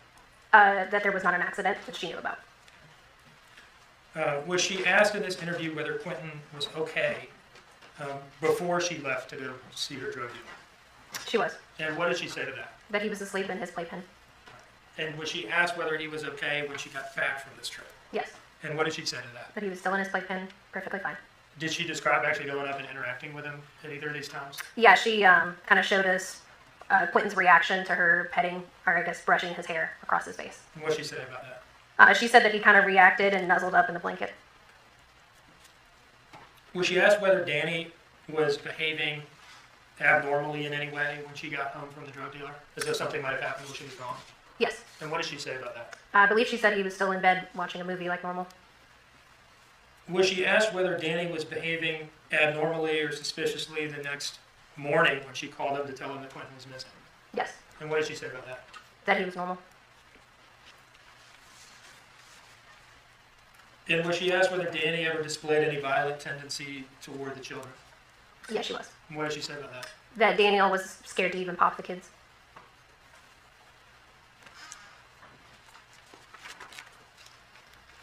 Now, in this first interview in the interview room, was there a period of time where you and her looked at her Life 360 application on her phone together? Yes.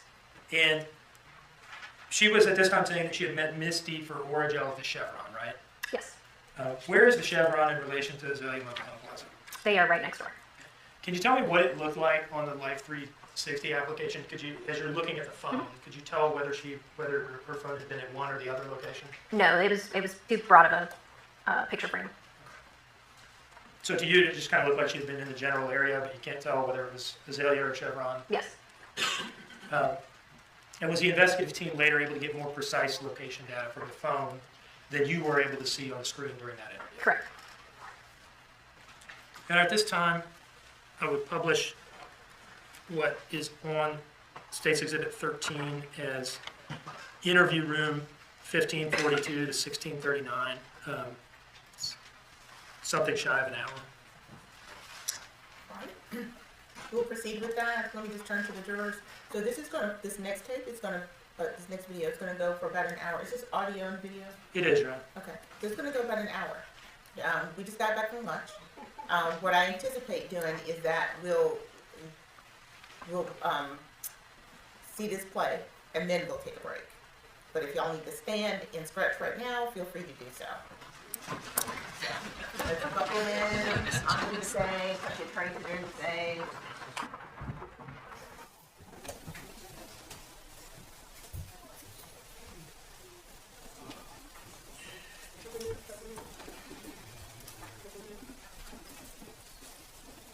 Okay. All right. All right. Mr. Dean, you may proceed.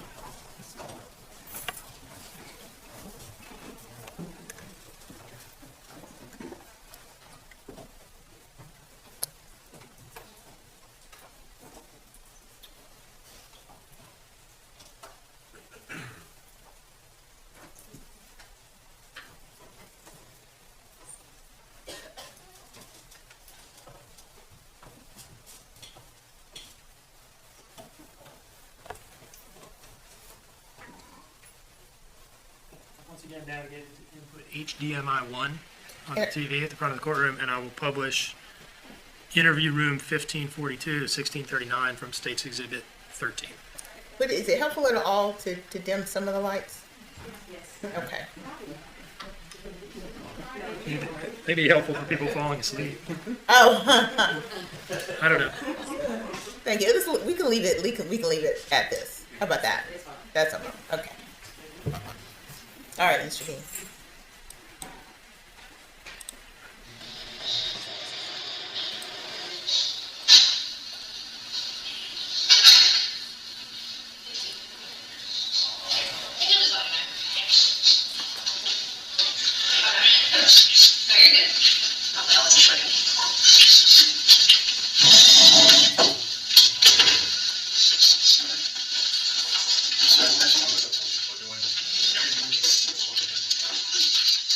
Every feasible possible,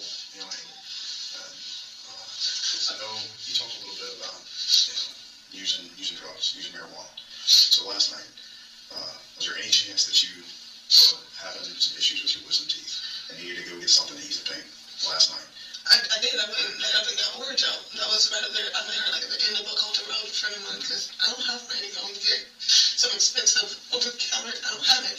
And what time was it? That was like, I got home at 1:25 a.m. 1:25. I was gone for 12 minutes. You want my 316 on that right there. There's some text messages in your phone. If you use consent, look at the phone, Yeah. look at the phone. And there's a message in there. It's an outgoing message from you that says turning on 204. And that's at 10:40. Yeah. 10:40 p.m. Yeah. Yeah. We didn't talk about that before. So what? 10:40 p.m. Where were you at 10:40 p.m.? If I was turning on 204, I was probably going to go pay back at her or something. Pay back front for him. To be honest with you, I was going to go pay back the $20 front for him. For Danny. Daniel, that's who King is. That's Danny. Whatever. He had $20 a week. I went to pay it back. Whatever. But he was awake at that time. He was up. He was awake at that time. Quentin just went to sleep. He had stopped all the crying and all that stuff. And that's why I left, because he went to sleep at 10:30. And it only takes him 12 minutes to get to 204. If he takes 6 minutes. So that would have been important for us to know before. That's why we have to understand everything. And you just, you have to be kind of open book. I wasn't good or bad. Yeah, it's not like I was trying to be, but I'm trying to replay everything over and over, and I've been doing it all day. All day. I forgot about that. That was not on my mind. My mind is, this is where I went, this is what I did, this is the last time I see my son, and I need him here now. And you mentioned he was crying a lot. Yeah, he was not. Was that abnormal? No, but it's not like crying. Like, it wasn't crying. He just, talking to himself, a constant baby talk. It's almost like he's singing to himself. There you go. But he's always done that. He's always done that from the time he started crawling and actually saying mama or dada or drink or eat or anything. He's always done a little when he's asleep. You can understand there's a lot of resources being expended. I know it is. I know that for as long as it's been, all you've had to experience the search, which means nothing's popped up yet.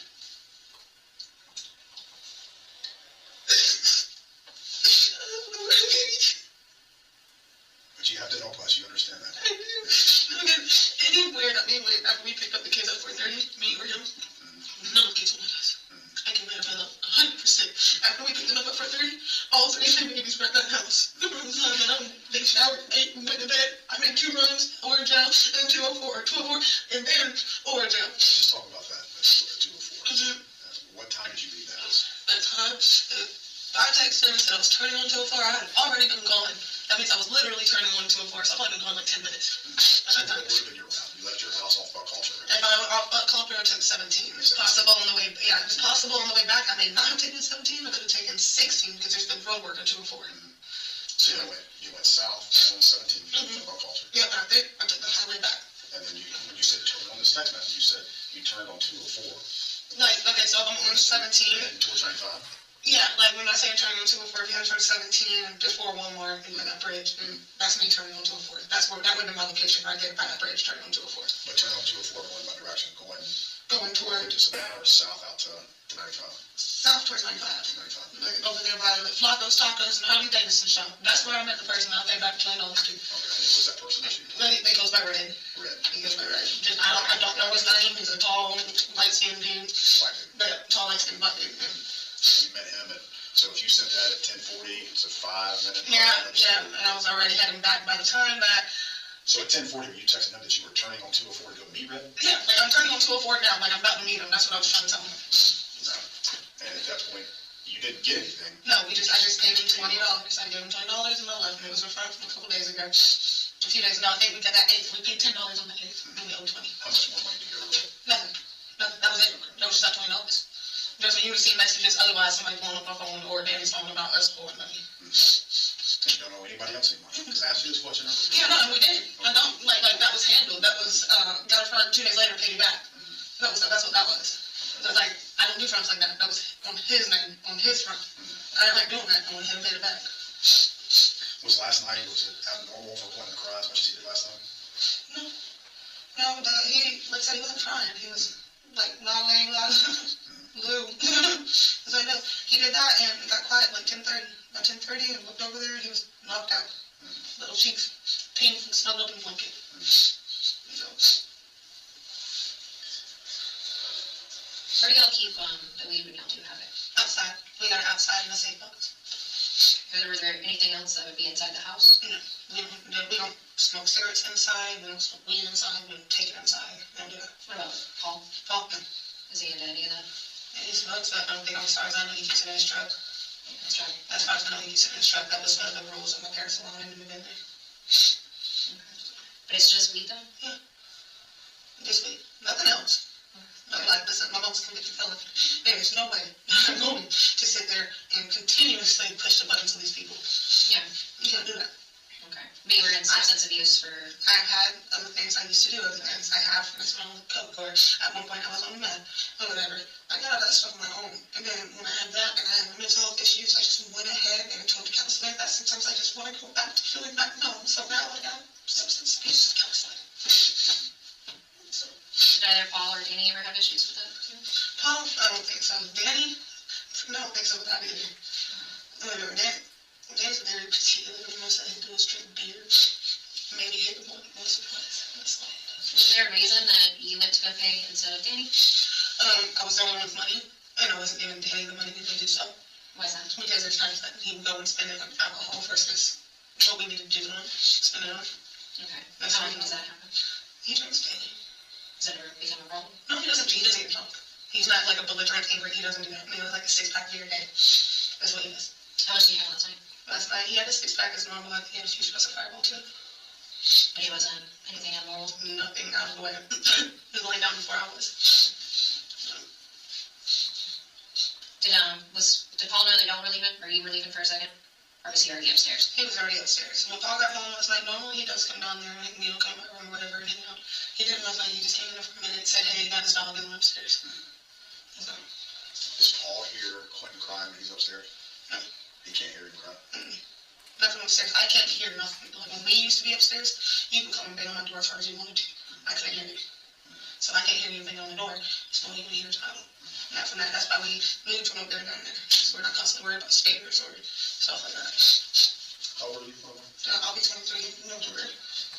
She's been through a lot as a 23-year-old. I don't understand half of it. There's a lot of reasons why I've been counseling. My mother's been in and out of my life. I watched her OD and get buried in fucking leaves in the ditch with her friends that just left us there. And there's so many situations. And I just want people to understand that I would never cause any harm towards any of my kids the way I have been hurt. I just won't. I sit here and I do have issues with this because I take all the blame on me.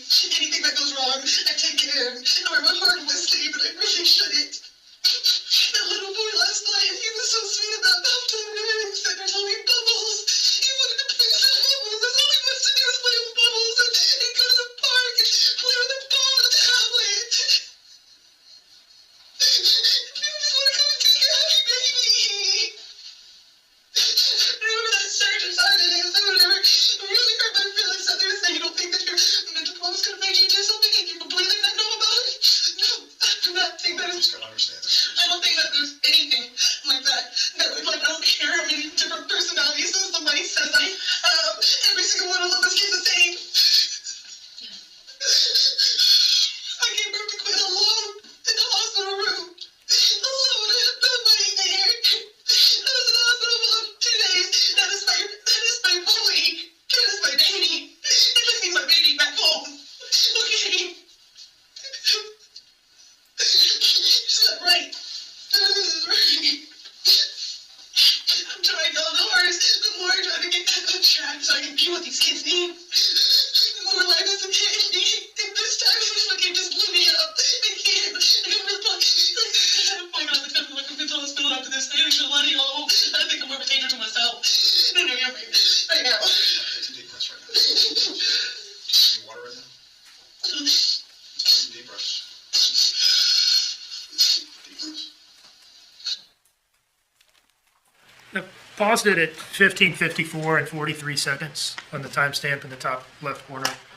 I'd like to ask you a couple questions about the defendant's demeanor in this and other interviews, okay? Yep. Was her demeanor consistent throughout any given interview? Absolutely not. Can you tell us why you say that?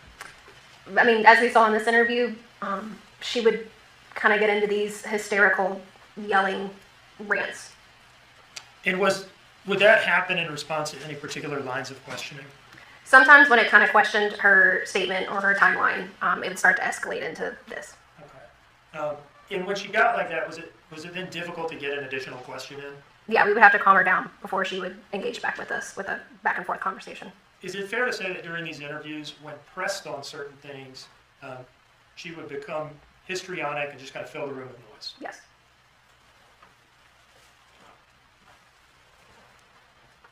Resuming playback at 15:54:43.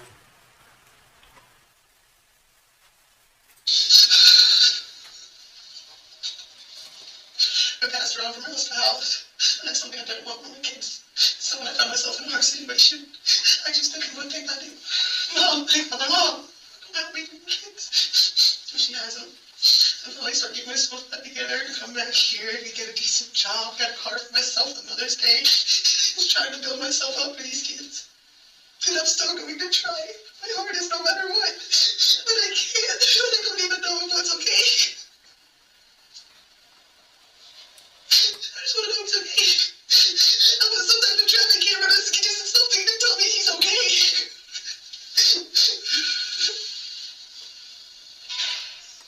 And nobody knows it by the time it hits tomorrow morning. It already been past the time when you're most likely to find a missing person. And if you pass it, after that you're less likely, right?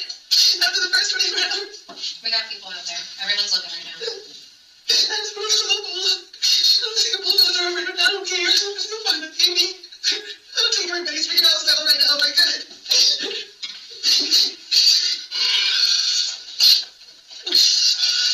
Let's see some water. Some water. I got water. You've been through an entire lifetime of hurt in 23 years. You know, we can't sit here and even begin to think about the pain that you've experienced. So I'm sorry. I wish there was something we could do to help ease that pain. But the truth be told, there's nothing that we can do. We're going to do everything we can to get you, the assistance. Whatever we can do to get my baby back. I gotta ease my pain. But that's where you got the help. Okay? You know, when we initially talked to you, was some stuff I didn't disclose in that initial conversation. And now he's back in here, kind of talking through, you and Danny going in debt, to Red. And those are the kind of things that we as law enforcement really call that a piece of the puzzle. But we have to know stuff like that. So anything like that, and you have to understand, there's so many other things going on besides what's going on in this interview right now. There are people, looking at cell phone data. There are people doing additional interviews. There's search warrants taking place. When it comes to a child and a child abduction, there's absolutely no stone, no leaf that's not unturned. So I can 100% tell you that between the FBI and the Chatham County Police Department, we are going to find out what happened. I promise you that. And if we find that out, an hour from now, or we find it out a year from now, we are going to figure this out. I can promise you that.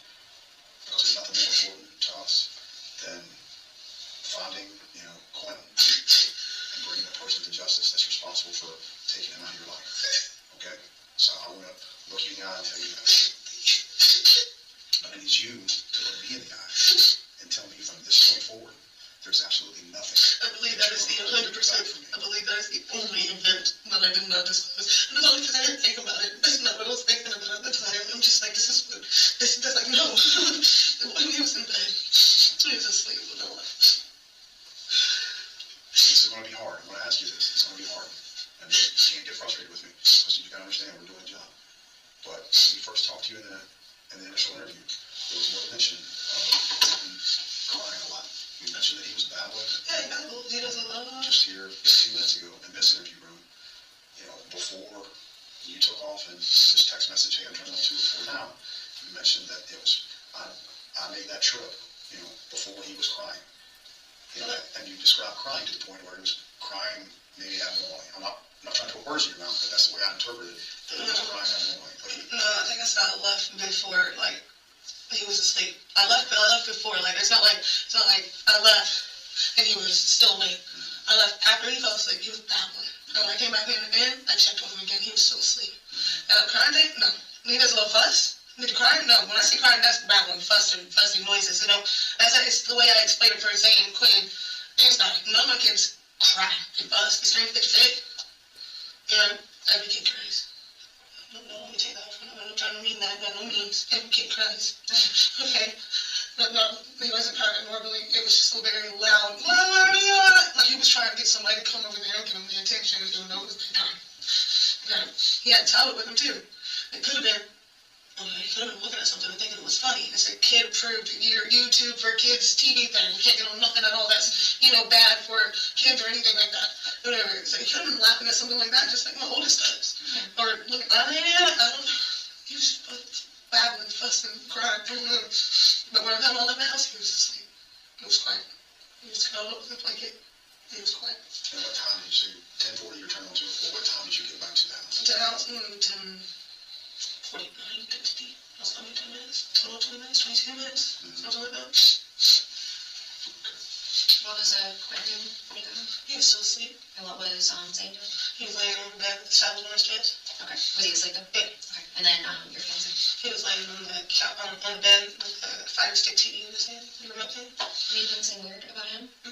He was just laying there. Besides the fact that he was still fully dressed, and that's not normally him. But then again, there was a lot going on. We left work early. I had to get the wisdom teeth taken out, come to the house, clean up stuff, get dinner going, get the kids. So he was just didn't have time. Does he have kids himself, your fiance? No, my little girl. That's his daughter. Oh, yeah. Besides her. Okay. How's he doing with her? He does really good with her. She smells at him before she does me. I'm the one that carried her. He just stepped straight in the bed and almost died giving birth to her. Okay. Yeah. But she's still his favorite? Or, yeah, she's still, better. She said, Daddy's her all the way. Does Zane is all about his papa. Quinton was my baby. Yeah. He was the one that come across my lap just like Sky does. Sky does Danny, or Zane does. I didn't get that this morning. And you said Paul had a pretty good relationship with him too? Yeah, he's very good with my kids. If I didn't know, he's right there. No, is he like, I'm doing it all for you? No. But you be watching for a second? Yeah. You be taking about stuff, playing with the first second? Yeah. You can teach about things soccer? Yeah. Yeah. First second? Yeah. You can teach about things soccer? Yeah. Yeah. So is there anything else that takes sort of relevance phone at all? Shouldn't know. There's nothing there at all. Like I said, y'all can go on my 360 if you want to. It's on there. And it shows you my exact route that I took. And the way I came back at the time that I left the house, and when I got back home, it shows everything. And it shows Danny's trips and everything too. Times and all. And dates. So like you said, we got people working everywhere right now. Well, you've been through a lot in your life. Now is not the time for us to admit a lot, I think, that we can talk about, and we can get you in contact with folks that can provide you assistance, free of charge, to help you through, everything that you've been through. But right now, I don't make light of that situation because it's not lost on me what it is you've been through. But we've got a job to do. And you gotta understand that bad news doesn't get better with time. Is there any chance that an accident? No chance at all. No. When I put him down, nothing. Unless something happened when I was not there, and I had no knowledge about, he was fine.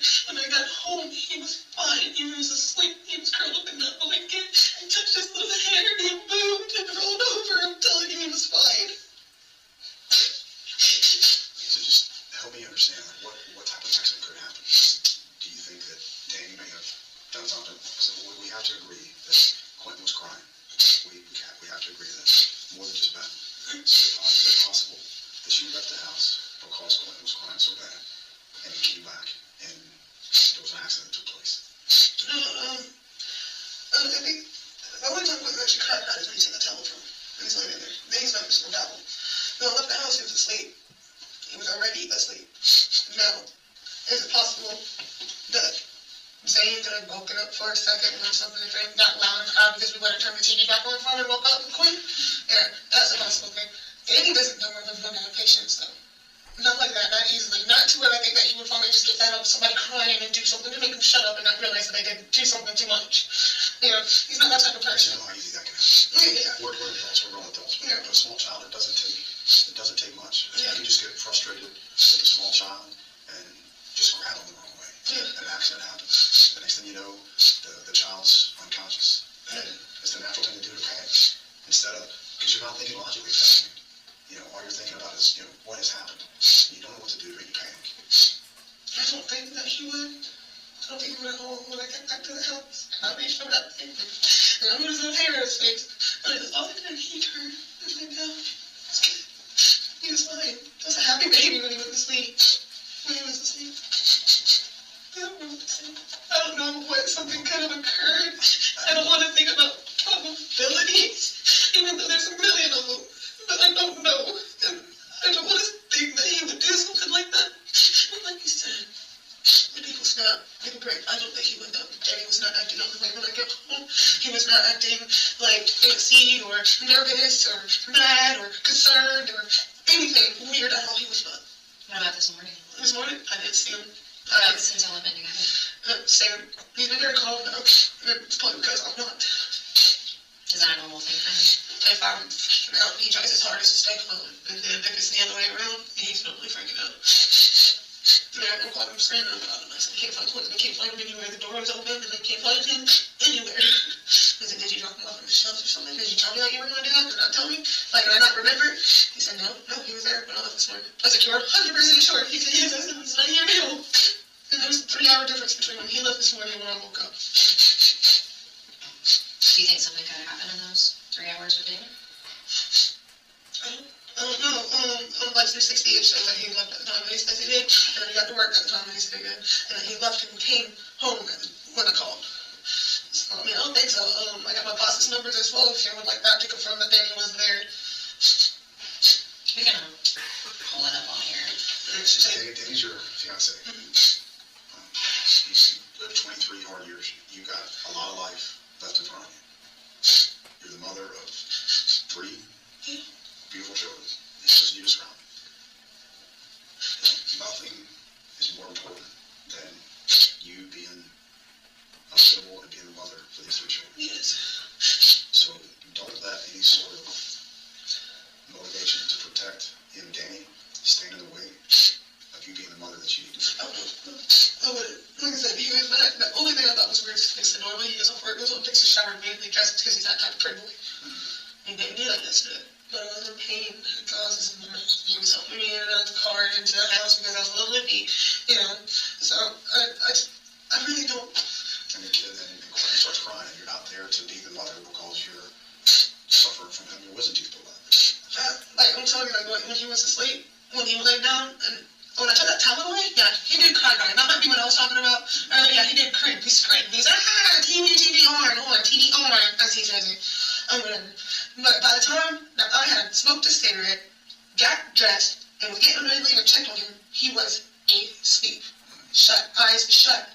Completely. Left, kicked back, checked again. Moved his hair in his face. Still, it was good. He did a little. It was good. Same, he was good. I wasn't touching that stuff. I did better than I was. Totally top of that.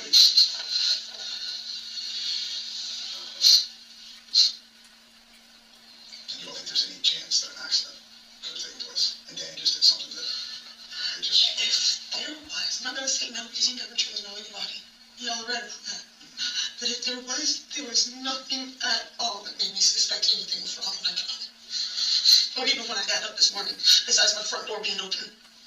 That's the first thing that threw me off. Front door was open. Okay, got up, shut it, checked to make sure every single kid's there. I'm going, wasn't there.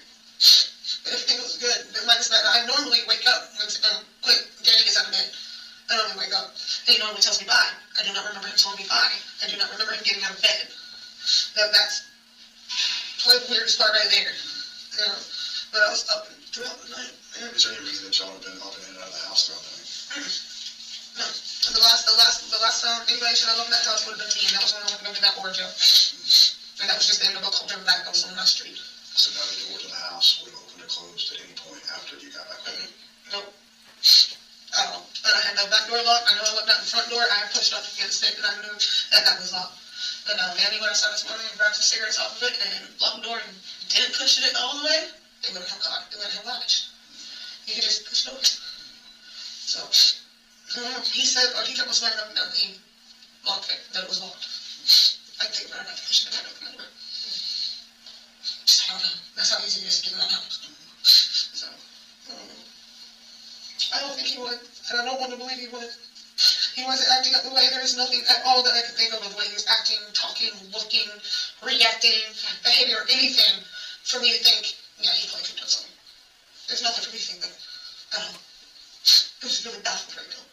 This all this, I don't know. I don't even know where to begin to look. What am I supposed to do when I go home? What am I supposed to do? Act like everything's normal? Sleep in the room that I only have 3 babies in, but I only have 2?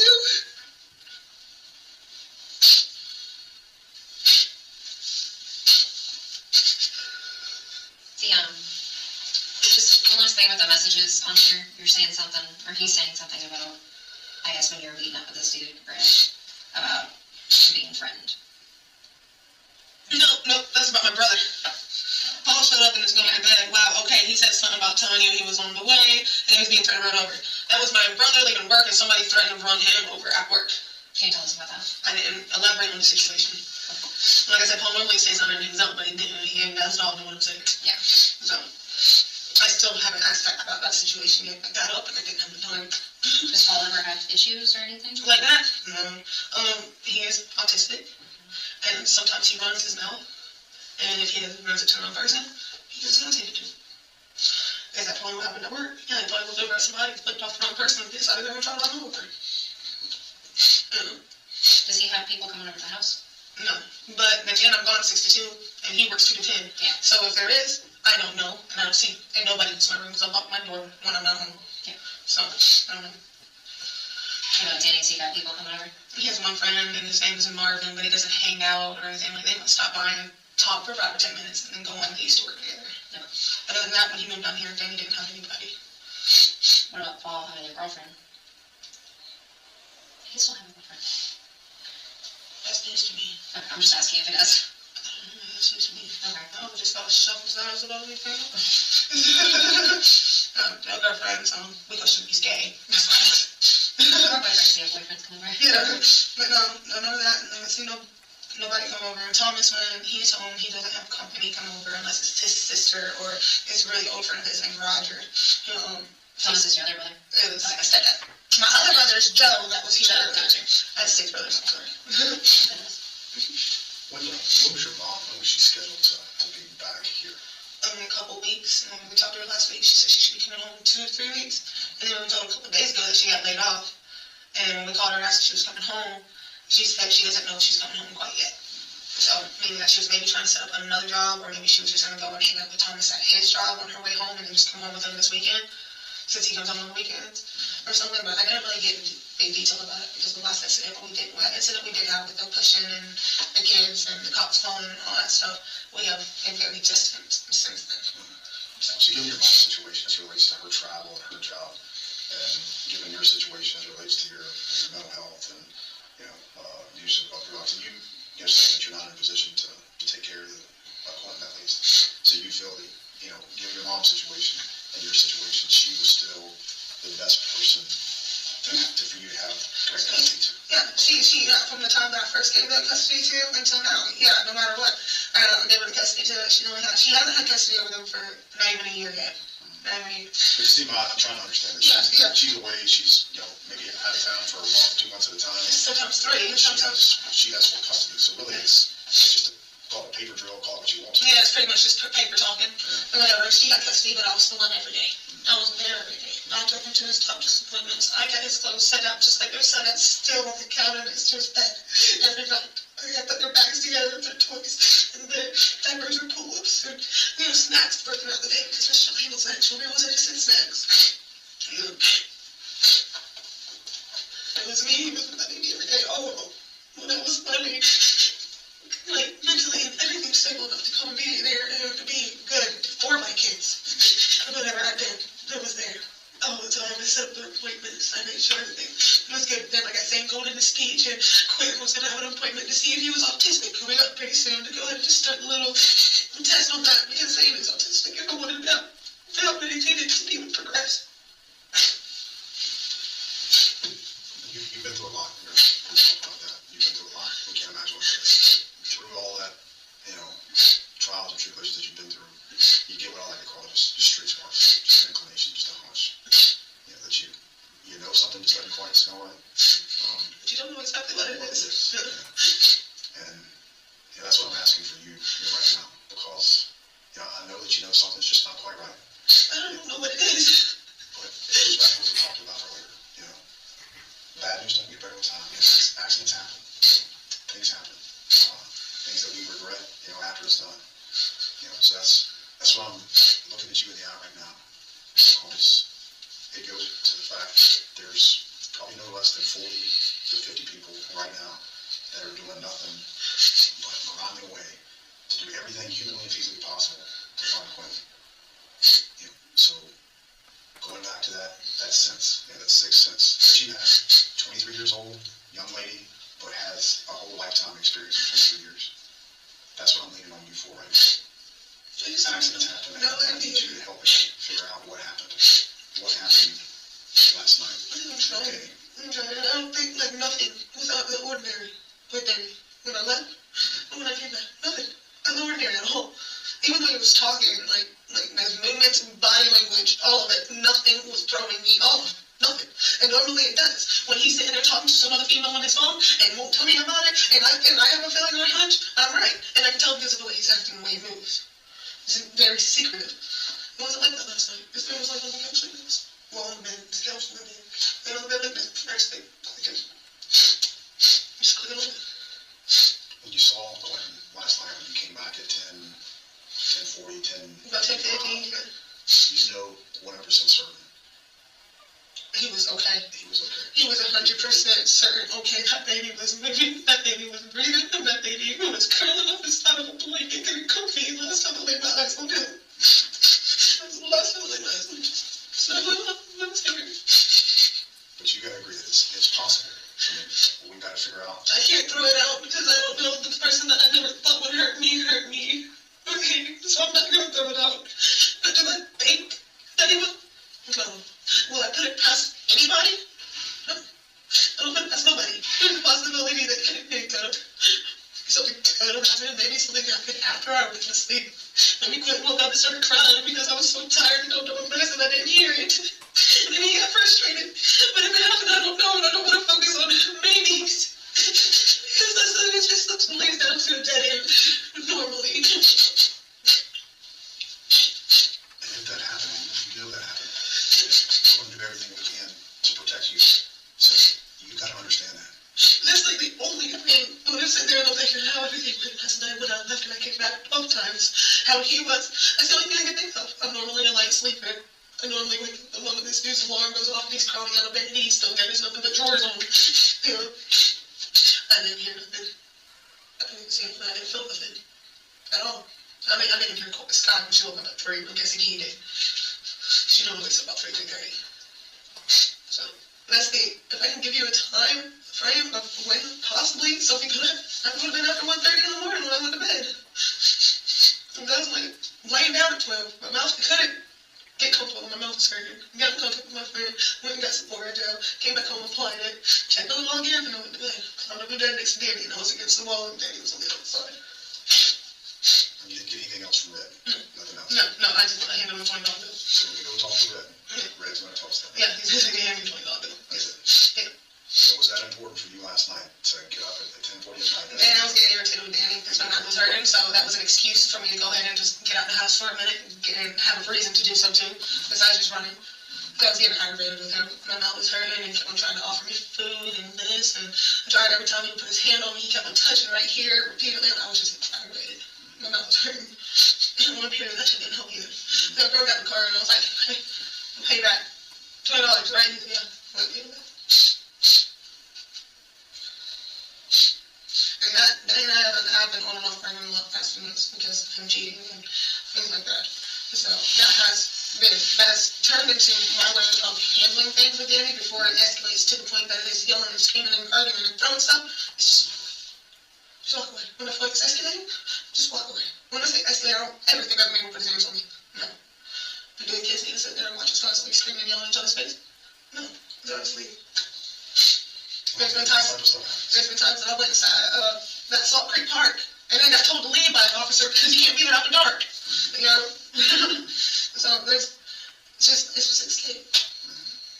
That was the excuse last night, escape, because I'm sitting there feeling like he's talking about it because he doesn't want to do anything with me in bed. Pausing at 16:27:16, what was it that she just said there about why she left the house to go visit the drug dealer? She thought Daniel was talking to other women. And did she also say because he didn't want to be with her in bed? Yes. Resuming playback. So, again, life is tough. And there was nothing that gave you any inclination that Danny did anything to her. No, nothing at all. Nothing out the way, nothing. There's no stress. Yeah. You're Nothing. Nothing looking out the way, Quentin. I mean, when he was awake and was around Danny, he was not acting no type of way towards Danny. He wasn't acting scared or frightened, getting flipped when we picked him up and spit him in the air. You know, nothing. So, and even afterwards, when he was in bed and asleep, whenever it said Danny wasn't acting funny, the animals weren't acting funny, the house was exactly the way it was when I left it. I mean, exactly, straight down to the dog's turd from the back door. And that was all I said. I'm just looking to give you every opportunity to recollect and think through exactly what happened. And I'm going to disclose some things to you that we're going to be doing, so you understand. You know, so if the doors were open and shut anytime after you got home at 10:50, we're going to find that out. If any cars, if Danny's car left, if any cars associated with that house left, we're going to find out. You have to understand that. Like when it comes to situations this much bad, this much weight, there is no expense spared to figure this out. Okay? But we can easily sit here and talk to you, get everything in your mind, and you tell us what you think happened. And it saves a lot of time. And I think, just I wasn't going to put past nobody, because I know how much people trust the people who watch me, and I was like, whatever. And I trust Daniel with all of me. I trust him. I trust trusting with the kids, but I only trusted with myself. Because he so cheated and hurt me that many times to that extent. I mean, he's never done wrong by the kids that I could see. Never. And his kid even followed him. So, like, if he did mentally snap, if he did, she was after I was asleep. That was after going and picking up my orange out. Because I got back, I did lay down for a minute. I tried to sleep for a minute. I tried and I couldn't. And my mouth hurt. And got in contact with my friend and got some more to do. Which is why it was at 1:25 and I got back in the morning. And I immediately after on to 204.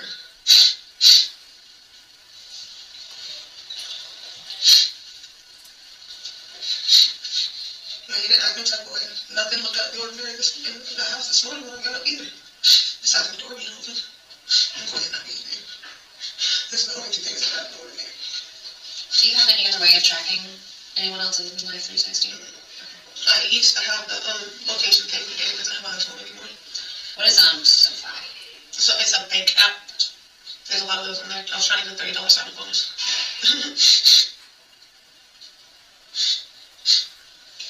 You gotta go ahead and do this. No, I'm just doing it.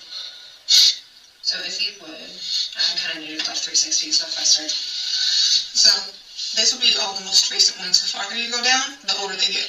Gotcha. Alright? And then if you click on money, and you want to see where it left this morning, this will show phone, because my phone battery was low, which is why it's showing like that. And it's showing pulling up here. There's the Chevron gas station. Yeah. To get that, and go back home.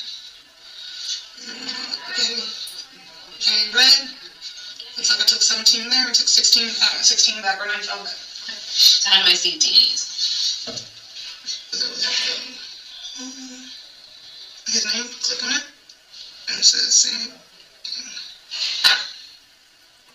Unable to connect. Oh, we have it on airplane, but you can turn it off. It might be mine.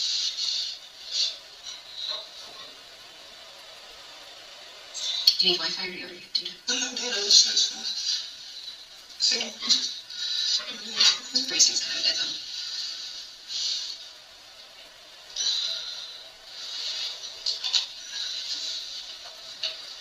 Saying unable to connect.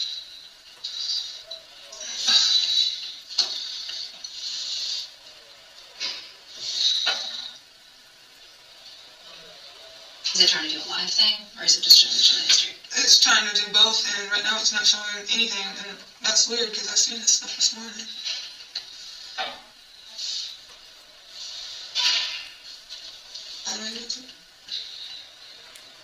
How long is I be doing that? I said 416 is not his phone anymore. And it says he hasn't been home since 9:55, so it's been on there.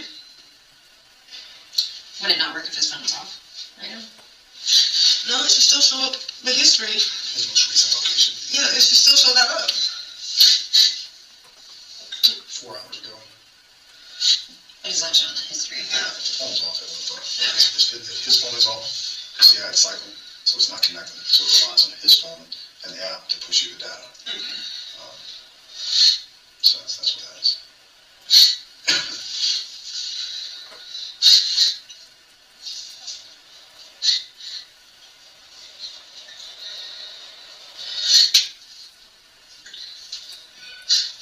And there's nothing else that you think of. So there's no chance. And this is going to sound crude, but you got to understand that we're going to job it. There's no chance. There's no chance at all that I think that I would do anything with my mental, no matter what, to hurt my children. And Danny, no. I want to put this way. I 95% believe that there is no possibility that a man would hurt their children. something can happen on the way. Which is why I said 95%. It could be an accident. Exactly, because there's nothing that cannot scare. If something did happen to my baby last night that I did not know about, and it was probably an accident, I'm not thinking somebody would intentionally, very important, he would intentionally, that I know, or that was in that house, hurt the children. I don't think he would. You don't be ready to fight with the babies just for calling them, or referring to them as like little effers. Just then I want to fight you.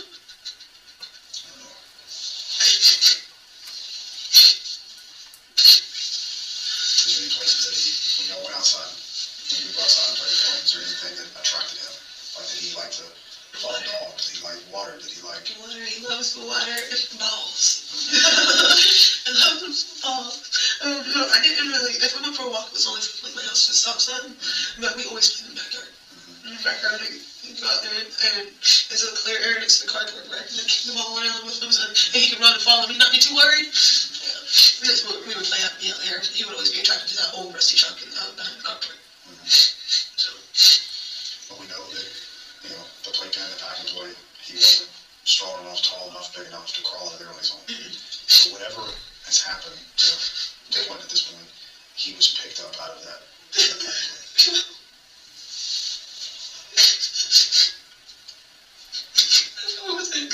Any type of medication against baby. I was asleep.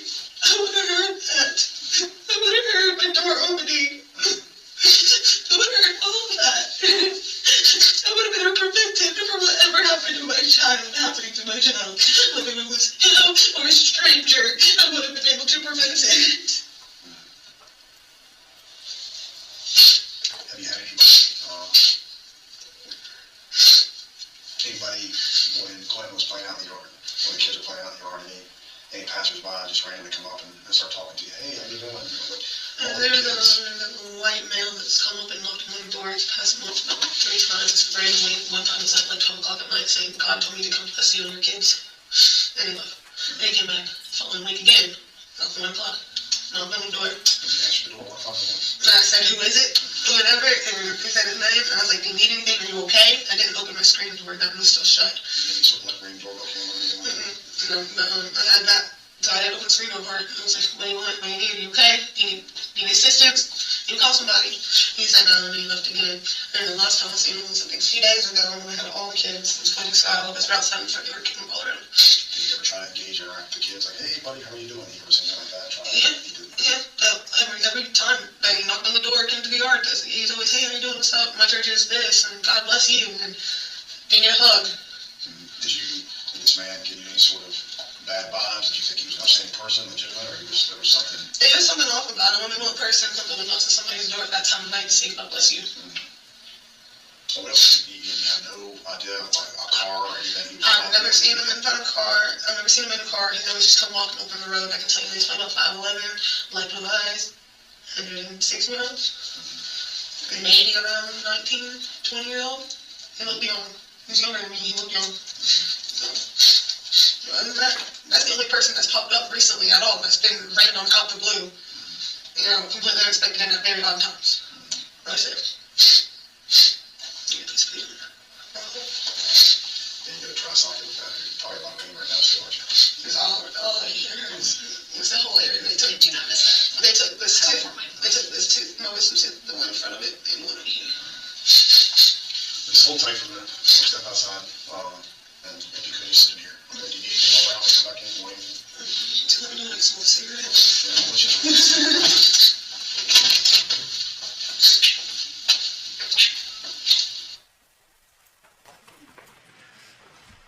That last line of questioning from Special Agent Snyder was about whether there had been any suspicious strangers around the house anytime recently, right? Yes. And in that nearly hour-long interview, is it fair to say that most of the questions focused on whether Danny might have been responsible? Yes. There were also questions about whether there could have been an accident. Yes, several times. And there were questions about whether Quinton could have just gotten out of the pack and play himself and walked away. Yes. And she denied that that was possible. Yeah, she said he wasn't capable of doing that. There were questions about how Paul treated the kids and what his relationship with the children was like. Yes. And she said that he treated the kids well and that their relationship was good, Yes. as she had said for Danny, Yes. who was, in her words, afraid to even pop them. Yes. Is it fair to say then that you all as an investigative team kept an open mind about what might have happened? We did. One moment, please, Your Honor.